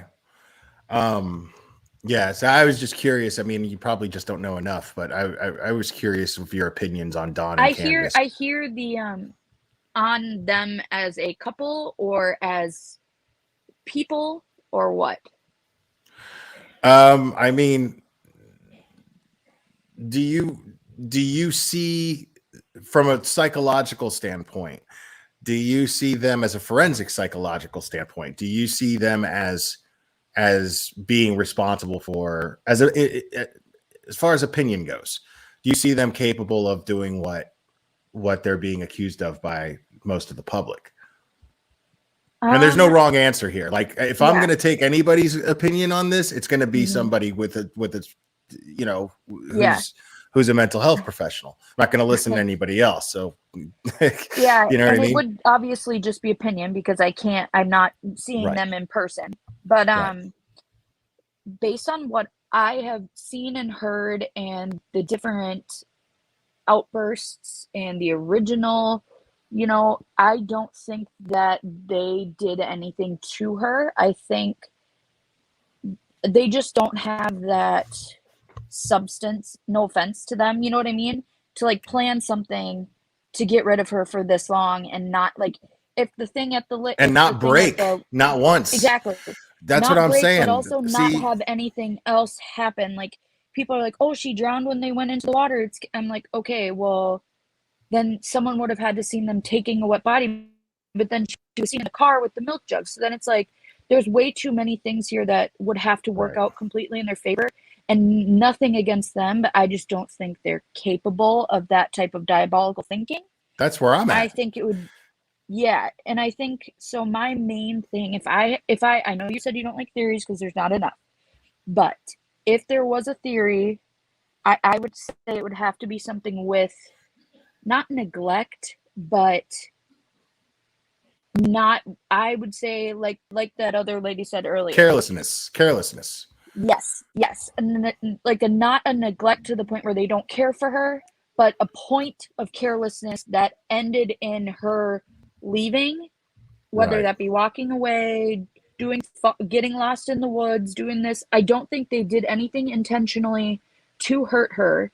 And I don't think she was, I mean, I think there's a possibility of drug use, but I don't think that would be, I don't think she was I'd say there's a likelihood passed out because the cops, well, I meant, yeah. Yes, but I don't want to sit here and be like, oh, but I mean, I will. Like you also, but on that exact day, I mean, like at the day that Summer went. Oh yeah. Good point. Because the police did come. I mean, they've done everything right to a certain extent of someone that's never handled anything like this before. And like you said, they don't live the same lives as you or me or something. Like I live in a town where someone goes missing and the police are called and all the neighbors are out looking, and like there's a way that we all around my neighborhood like, know how to do things, where if you live that far out in the middle of nowhere, it's not as like, oh, should I come home first and then we'll figure it out? Should I go to the police station? Should I come home and then we'll call the police and we'll look around? It's like it's a different vibe, you know? Yeah. So I don't, and that also with the him mixing up if he came home from work and then they waited an hour, or this, and this. Like, I think it's easier for those mix-ups to happen, whether they be mix-ups from them, because you have to realize even if they did something that was neglectful that caused her to wander or go somewhere or get taken off of the road or something like that, that's still going to be like, oh my God, my kid's missing. Oh my God, it's my fault. You know? Yeah. Right. So there's, I think I don't lean towards them anything maliciously happening or anything like that. If anything, I don't even see them as being able to I'm recover with the you. body. Right. I've been saying this. I've been saying this, you know, just with my layman brain, you know, like it just doesn't add up that these people who just behave in such a sloppy fashion on a constant basis, it seems like, are capable of committing the perfect crime and covering it up and keeping it under wraps this long without slipping at But it's all. been 6 months, right? Yeah. Or is it Yeah. yeah. It doesn't add There's up. no And way, they and then the passed fact that the police and they can't find passed anything, and and they both passed polygraph tests.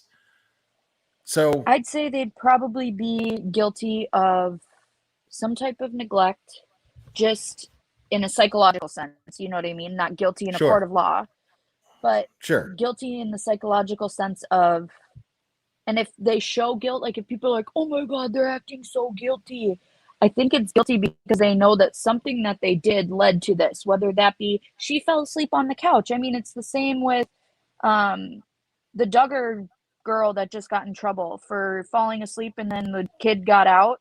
Did you hear about that one? No, I haven't. Oh, well, it was like the younger Duggar sister was babysitting or something, and she supposedly fell asleep on the couch, and then the kid was found wandering in the road. But she was babysitting, and this came out, of course, the day of her brother's trial. But so then it was like What's wrong with those glamorized of people, man? everything. Yeah, what Well, is and wrong but with the those thing people, was, dude? is it was the kid. It was an accident. But that's my point. Is like, even if the kid just got out because you accidentally fell Well, asleep, you still but the feel that thing guilt is, and you still have that neglect. you're babysitting, right? You just totally defeated the entire purpose of you babysitting. You know what I mean? Like that's Yeah. the whole purpose of you what is, you know, you're supposed to watch the kid.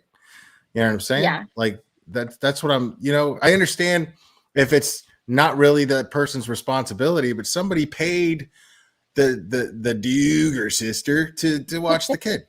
You know what I'm saying? Yeah. Like, watch the kid, do your job. What You it know? makes it a little bit different though when it comes to Summer's case, because parents take naps with their kids all around all the time to a certain extent. I mean, they don't Well, go that's what lock I'm themselves saying. in their And bedroom and fend for themselves.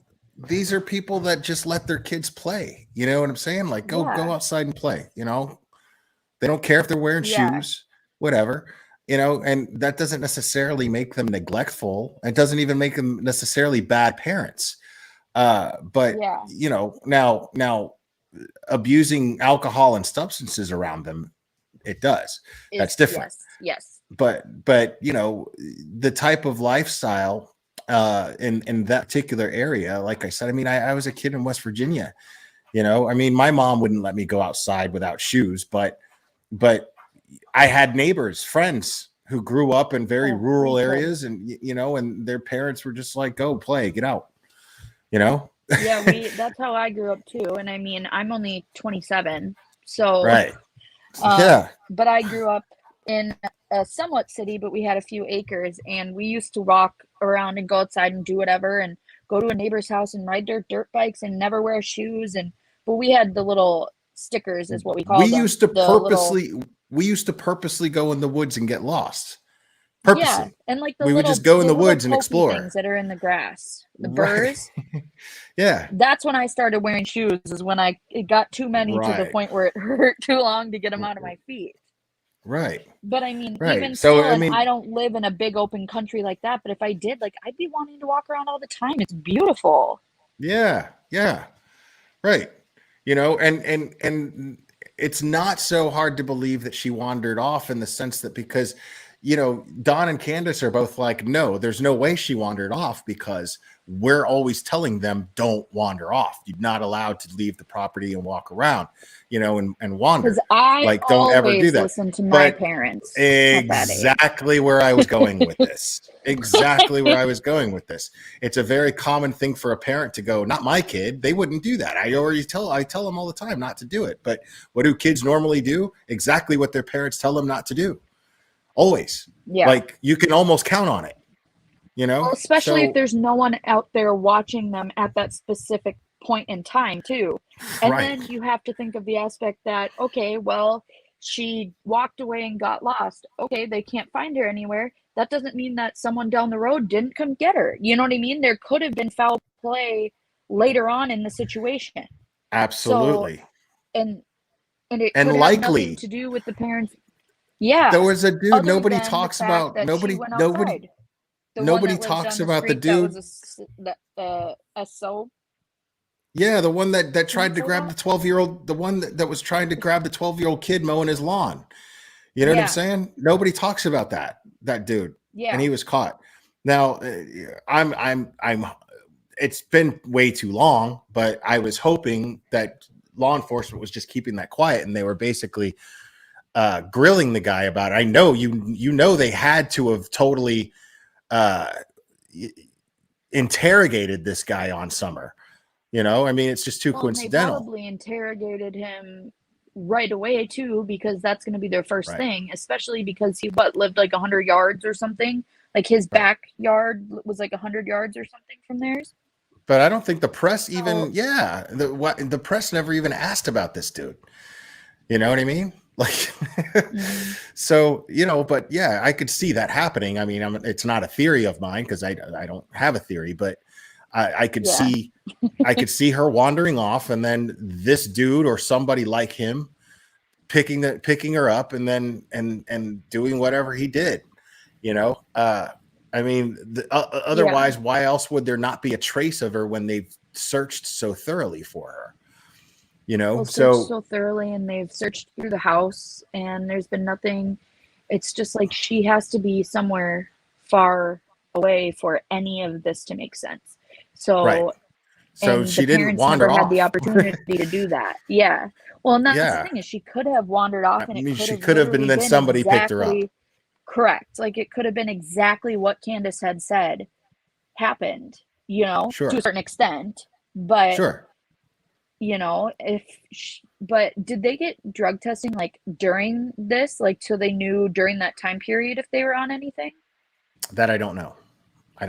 Because that would be interesting to know if they were like, oh, well, she was on this, or this, because that could help with a neglect thing. But they probably didn't, because they were dealing with a missing persons, and at the time they were like, well, crap, we need to do that. It would be too late.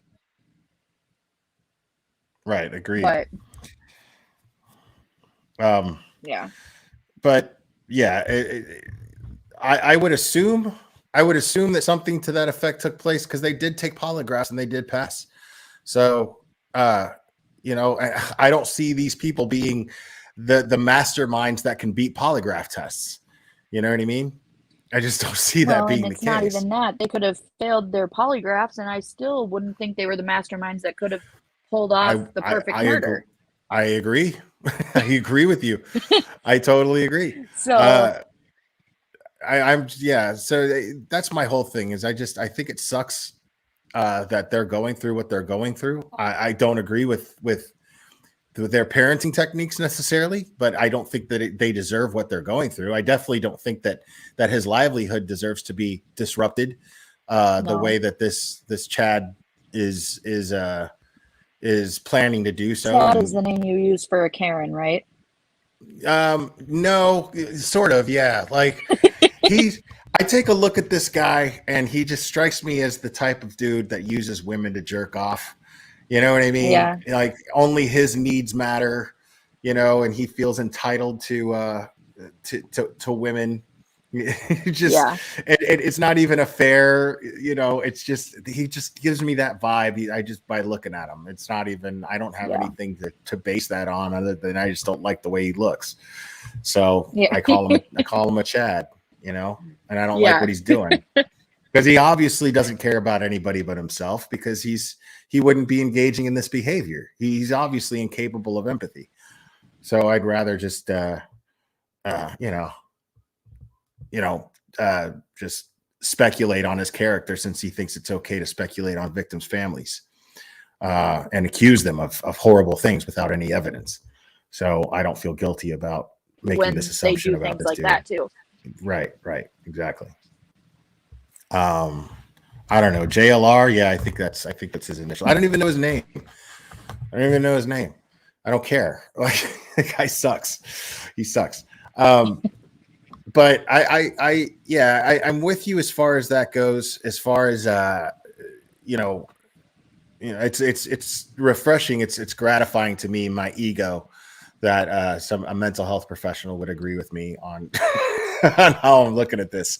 Because I don't think, if it does see these, and it's the completely opposite, they did it, they find her buried on the property or something like crazy, then I'm still entertaining that as I'm still entertaining that as a possibility. I'm not saying it's not true, but I'm just saying it's irresponsible to jump to that conclusion. Correct. And there's not enough evidence to jump to a conclusion like that.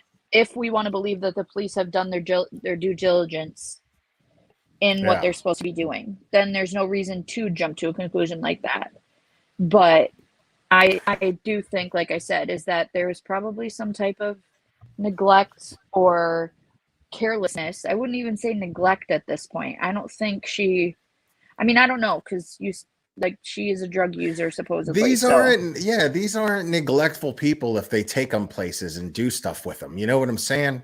That's what I'm saying. It's more just carelessness. They just she just had an urge and needed to get high or something. I don't know how the words of those work. I don't know that, but whatever. Right. Then just did it thinking, oh, she's safe. There's nothing will happen. And then all of a sudden she comes back from whatever she was doing and Summer has walked off. She's going to be like, well, shit. What do I do now?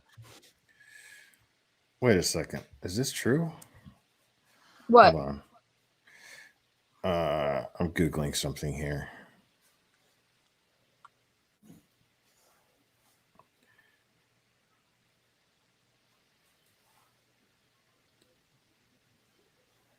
Okay, so Jonathan Lee Riches.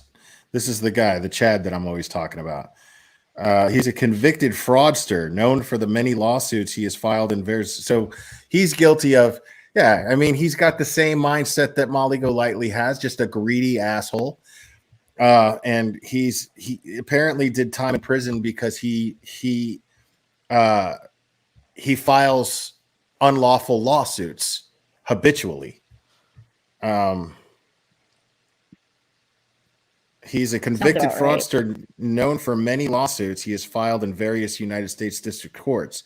Riches was incarcerated at Federal Medical Center, Lexington, Kentucky, for wire fraud under the terms of a plea bargain. His release date was April 3rd, 2012. When did he go in? It doesn't say. It does. Okay. His release date was in 2012. He was arrested for violating his federal probation in December of 2012. It doesn't say. So he violated. So after he gets out, he violates probation. This guy's a real winner, dude. So since 2006, he has filed over 2,600 lawsuits in federal district courts across the country, some of which have received considerable press attention. Among the more famous defendants of his lawsuit are New England Patriots coach Bill Belichick. I can't get mad at him for that. President of the United States George W. Bush, Attorney General Janet Reno, Martha Stewart, Jeff Gordon, Michael Vick, Steve Jobs, Perez Hilton, Somali Pirates, Britney Spears. Wow, dude. Leave her alone. You leave Brittany alone. Dude, this guy sucks, dude. Oh man, I would love to like just get one hand around his little neck. This is, I mean, what is it? Like this is what I'm talking about, dude. Like, this is the kind of person that Molly Golightly thinks is a good idea to team up with. You know, this is the kind of person that she thinks is a good idea to team up with and expect people to believe that she's in this because she cares about a missing child. Get real, man. Well, and I think if you look at it from her side, she has him with her in this because they both want the same thing, which has nothing to do with the cases. It has nothing to do with justice at all whatsoever. Nothing. That's why they enjoy working together. Right. That's what I'm saying. Why doesn't this speak volumes to her listeners? And that's why I feel comfortable calling them stupid. She's not stupid. She knows her listeners are stupid. So she takes advantage of it. You know, I mean, it's clear. So I mean, yeah, I'm just not going to shut up about it because, you know, at this point, they're just simply harassing people. Now, if they had reason, the whole thing, it's like you have the Laundries, you know, I don't feel bad for them in the slightest bit, not even a little bit, not even one iota do I feel bad for the Laundries and whatever they go through. I honestly don't. I don't wish any violence upon them. I'm not saying that, but I'm saying within the boundaries of the law, whatever you can do to put pressure on them, absolutely, sure. But, you know, because Gabby's family deserves closure and justice, absolutely. But this is different. You know, there's nothing, there's literally nothing to indicate, you know, you've got this guy who wants to, he's organizing a protest in front of Don Wells's boss's job or boss's house. Sorry. He's organizing a protest in front of Don Wells's boss's home. And this dude has done time in prison for fraud and trying to file bogus lawsuits. 2,600 of them. 2,600 federal lawsuits. Like, yeah, it's one of those things where they're doing it just because they want to do it, and the people that want to build up that stuff is the exact same, you know, are the people that are going to show up, are the ones that are doing it for the same reason that they're doing it, to cause a scene. Not, I mean, all it's going to do, I mean, is hurt. If the way it's looking right now that Don has had nothing to do with any of this and he really just lost his daughter, like, look at what you've done to ruin this man's life, and he won't have a future going forward if you keep doing this. Like, it's one thing if there comes out that he did it all and did this, and then his boss is like, keep your job, you know, then I could see them being like, no, he shouldn't get to live a normal life. But right now, he deserves a normal life just as much as anyone else. Or at least the chance to redeem himself from the mistakes that he's made, you know, the mistakes that we're aware of. He, you know, why, you know, should his children be taken away from him? Should he never see his, right? Should he never see his children again, or should he try to better himself to become the kind of father that they deserve? You know what I mean? Like, what's better for those kids? You know, to have a good dad, or you know, or to just completely and totally just be like, this guy sucks, and you know, and the whole thing with him is like, you know, I'm just not getting that vibe from him that he is this maliciously abusive guy just to be that way. You know what I mean? I could see him losing control and doing something stupid under the influence of alcohol and being an idiot. I could see that happening. Well, you and then have things on going some of those lives, haven't you? Yeah, sure. Right. But in those lives, you can totally see that this is a guy who's not looking to hurt people. You know what I mean? Yeah, even when saying to Candace, like, calm down, we're talking, like, he's not like, please. He's not even gritting his teeth. Right. Like, while talking. Yeah. He's just kind of rolling his eyes. You know, like, you know, like as if she's at it again. You know what I mean? Yeah. Which is then just more reason for him to do whatever substance he is doing. Yeah, and not exactly. necessarily, if you're having These are to both people. deal with it and you're both dealing with it back and forth, they're enabling each other. Neither of them are going to be able to stop if they keep enabling each other. Yeah, I'm getting. I simply get the vibe that they're both self-medicating people. That's it. Yes. Like that's all there Yeah. is to it. And then there are repercussions. Their behavior is affected by this. Because if they're Yep. self-medicating, what they're trying to do is numb pain. So they're obviously struggling with demons. And people tend to do things under the influence, and it makes sense to me that if you have two people struggling with the same demons, and then they both choose to self-medicate, well, guess what? They're going to act out against each other. They're just going to do that. It's the only person It's they common have to act out sense. to. It's common sense. Does it make them bad people? No, not necessarily. Can it make them bad people? Sure. But does it necessarily make them bad people? No. It makes them people who don't know how to handle their problems. You know what I mean? And I do think they do have a chance of being good parents. I'm not saying they were never not good parents, but I mean, if everything turns out not in a positive way, I would say, but in a way that they'd have to make a new normal, I think if they did go to treatment and then have counseling or something like that, they could get their kids back. And I do think they could be good parents. I just think right now it's situational. Right. I got my heart broken today, man, because YouTubers are just going to YouTube, and I keep having all this faith. Like there's one channel, and I don't want to name them because I don't want to trash talk them necessarily because, but there's one channel that I liked a lot. I liked the way they handled this case, the Summer Wells case in the beginning. And I just like them, and then now they're going to do a live either tomorrow or the next day. I think the next day, talking to someone who claims to be Heidi Broussard's best friend. And Heidi Broussard, this person was on another YouTube channel, and they were dragging Heidi Broussard's boyfriend and father of her baby, who both her when it was her friend, right? Right. Well, she had another person claiming to be Heidi's best friend on her channel. And then as she had her on her channel, out of sheer dumb luck, she had her on her channel while the case broke, where police raided the house of Megan watched Faramuska. That stream. Okay. Yeah. And that entire time for 3 hours, they were dragging this dude's name through the mud. And then that creator somehow gets notoriety from it.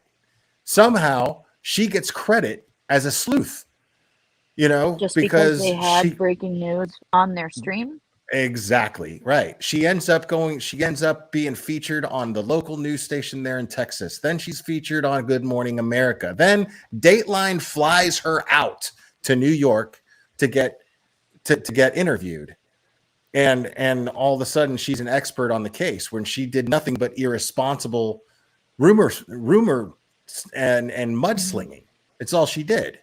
And so I and now now this other channel that I really liked is going to have this person on as a guest as an anniversary to what happened to Heidi Broussard, without either they know or they didn't do enough homework on this person. But either they know what happened or they just didn't do enough homework. And here's the thing is, how are you going to really do any homework? Because what happened was that other creator who had this person on while they were dragging Shane Carey's name through the mud, that person ended up deleting that stream or editing that stream. And so she can't get blamed or scrutinized for what she was saying and doing and facilitating. And it was just a big shit show. And it really broke my heart because I was like, everybody's throwing this guy through the mud, man. Everybody's dragging this dude through the mud because he did a television interview and he was crying and he was being totally genuine, and and he's on it. He's saying, please, just come home if anybody has her, whatever, because not only is she missing, but his baby, her infant, is missing. Yeah. So he's freaked out. You know what I mean? And thank God, thank goodness, thank the universe, whatever you believe in, that baby was recovered safely. Of course, Heidi Broussard was tragically killed, but the baby was found safe yeah. and recovered. And that is something that I chose to focus on. But I also couldn't help but think, like, this poor guy. Now he's got to raise this baby by himself. And then this channel this is why it broke my heart, because I'm like, this channel is going to have this person who got all this publicity for not doing anything but dragging an innocent man's name down, and now she's a year later, she's going to get going to get more notoriety, more credit. It's sad to me. It's just sad to me, man. And Yeah, I mean, I don't even remember. Was it a year or was it exactly how she covers it? I feel like it was 2 years What do you ago. I mean? don't know why. Was it 2 years ago or was it just a year ago? I don't know. I don't remember. But I covered the case like really She was adamantly. well, Megan was charged a year ago, so Yeah, it was a year then. Was she charged right away? Yeah, she was charged immediately. Yeah. Yep. So I mean, this ago. I can't even believe there wasn't a Lifetime movie made about this yet, because she faked a pregnancy the entire time with a baby bump and everything. You know what I mean? Like, and the boyfriend didn't know. She had a boyfriend that who thought he was the father, and he didn't know this whole time. It's crazy. Yeah, that was a crazy case. And so anything else? What's up, buddy? All right. Looks like I'm gonna have to take these guys out and walk them. So I'm gonna end up wrapping this up. Okay. But thank you for joining me, Mallory. You're welcome here on my panel anytime. I really appreciate your insight. Set up, Mo, short for Marine, if that helps. Said that she would love to come on and talk. Would love to come on and talk to you sometime this week if you want to do a live with her. Yeah, I would love that. I would love that. Now, I mean, I want to. She said she can move things around. So everything she tells me, I'm going to take with a grain of salt. But, but I am interested. She'll be able to answer. Yeah, more of the questions of how we got things and where we get our information from, how we do our investigating, and how we do the validation of things that we find and where certain information comes from. She'll be able to tell you. And then we're just putting it all out there. This is what, like, did you watch the whole video of the other one? No, not. I mean, I had it playing and I wasn't paying close attention to it. I just kind of got the gist of it all. But I would love to have her explain everything to my because audience. Most of the video of the way that we do it is not, this is what happened. It's, this is what we were told face to face happened by someone who claims to have been there when it happened. Okay. Yeah. So, all right. And that's how we portrayed it, and that's how we portrayed it to the Sun. So if they are saying it's all definite, that was not how we portrayed it, if that makes sense. Sure. I mean, yeah, you're disclaiming it as hearsay, Yeah, we're saying this is exactly, but it's not like double hearsay where we're like, oh, we heard from a whisper in a corner that this person yeah, no, I get it. It was like, it's first we person. had someone on our team. Yes. Sure. We had someone on our team who was invited into the high rise and spoke with residents that lived there that told her what happened in their mind. Now, would they not allow her to? Oh, well, I'll ask her when she's here. Yeah. But yeah, no. So yeah, definitely. I have an email. It's not difficult to find. I mean, I can put share mine in the chat on here. In the private chat, right? I see it. Okay, hold on. Because she said, let me see exactly what she said.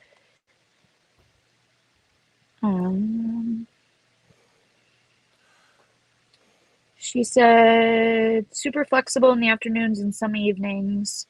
Can move stuff around to need be. Yeah, I can do daytime streams as long as they're not Wednesday or Thursday, usually. And then, the earliest that I can do a stream at night is 9 p.m. Eastern. Okay. All right. And I think she's in Canada, so I don't know what her time frame is. So yeah, I mean, it depends if she's on the western or eastern or central part of Canada. So okay. Yeah, I will. Okay, so middays except for what days? Wednesday and Thursday. Okay. Yeah, so it's like I could do like a noon to 2 stream, Okay. Middays except for mid, and then is it any day after 9? To a certain extent. Pretty much. Yeah, pretty much. Okay. Yeah, usually. Yeah. All right. Okay, well, I think I'll figure it out with her, and then if you email me or I can email you, it doesn't matter. Yeah, I will email you. I have the. Okay. I have it. Hold on. Okay, just wanted to make sure it was Gmail. Okay. Yep. All right, cool. Yeah, I will email you, and then that way you'll have it, and then we can just be in touch. Yeah. All right, that sounds great, and then I'll just talk to you later then. All right, thanks so much for joining me. Yeah, have a great rest of your night. You too. Bye-bye. Bye. All right, folks. All right, I think I'm going to go ahead and wrap this up, guys. I'm really glad that you joined me. Thank you guys for everything. I love you very much. We will do this again very, very soon, my friends.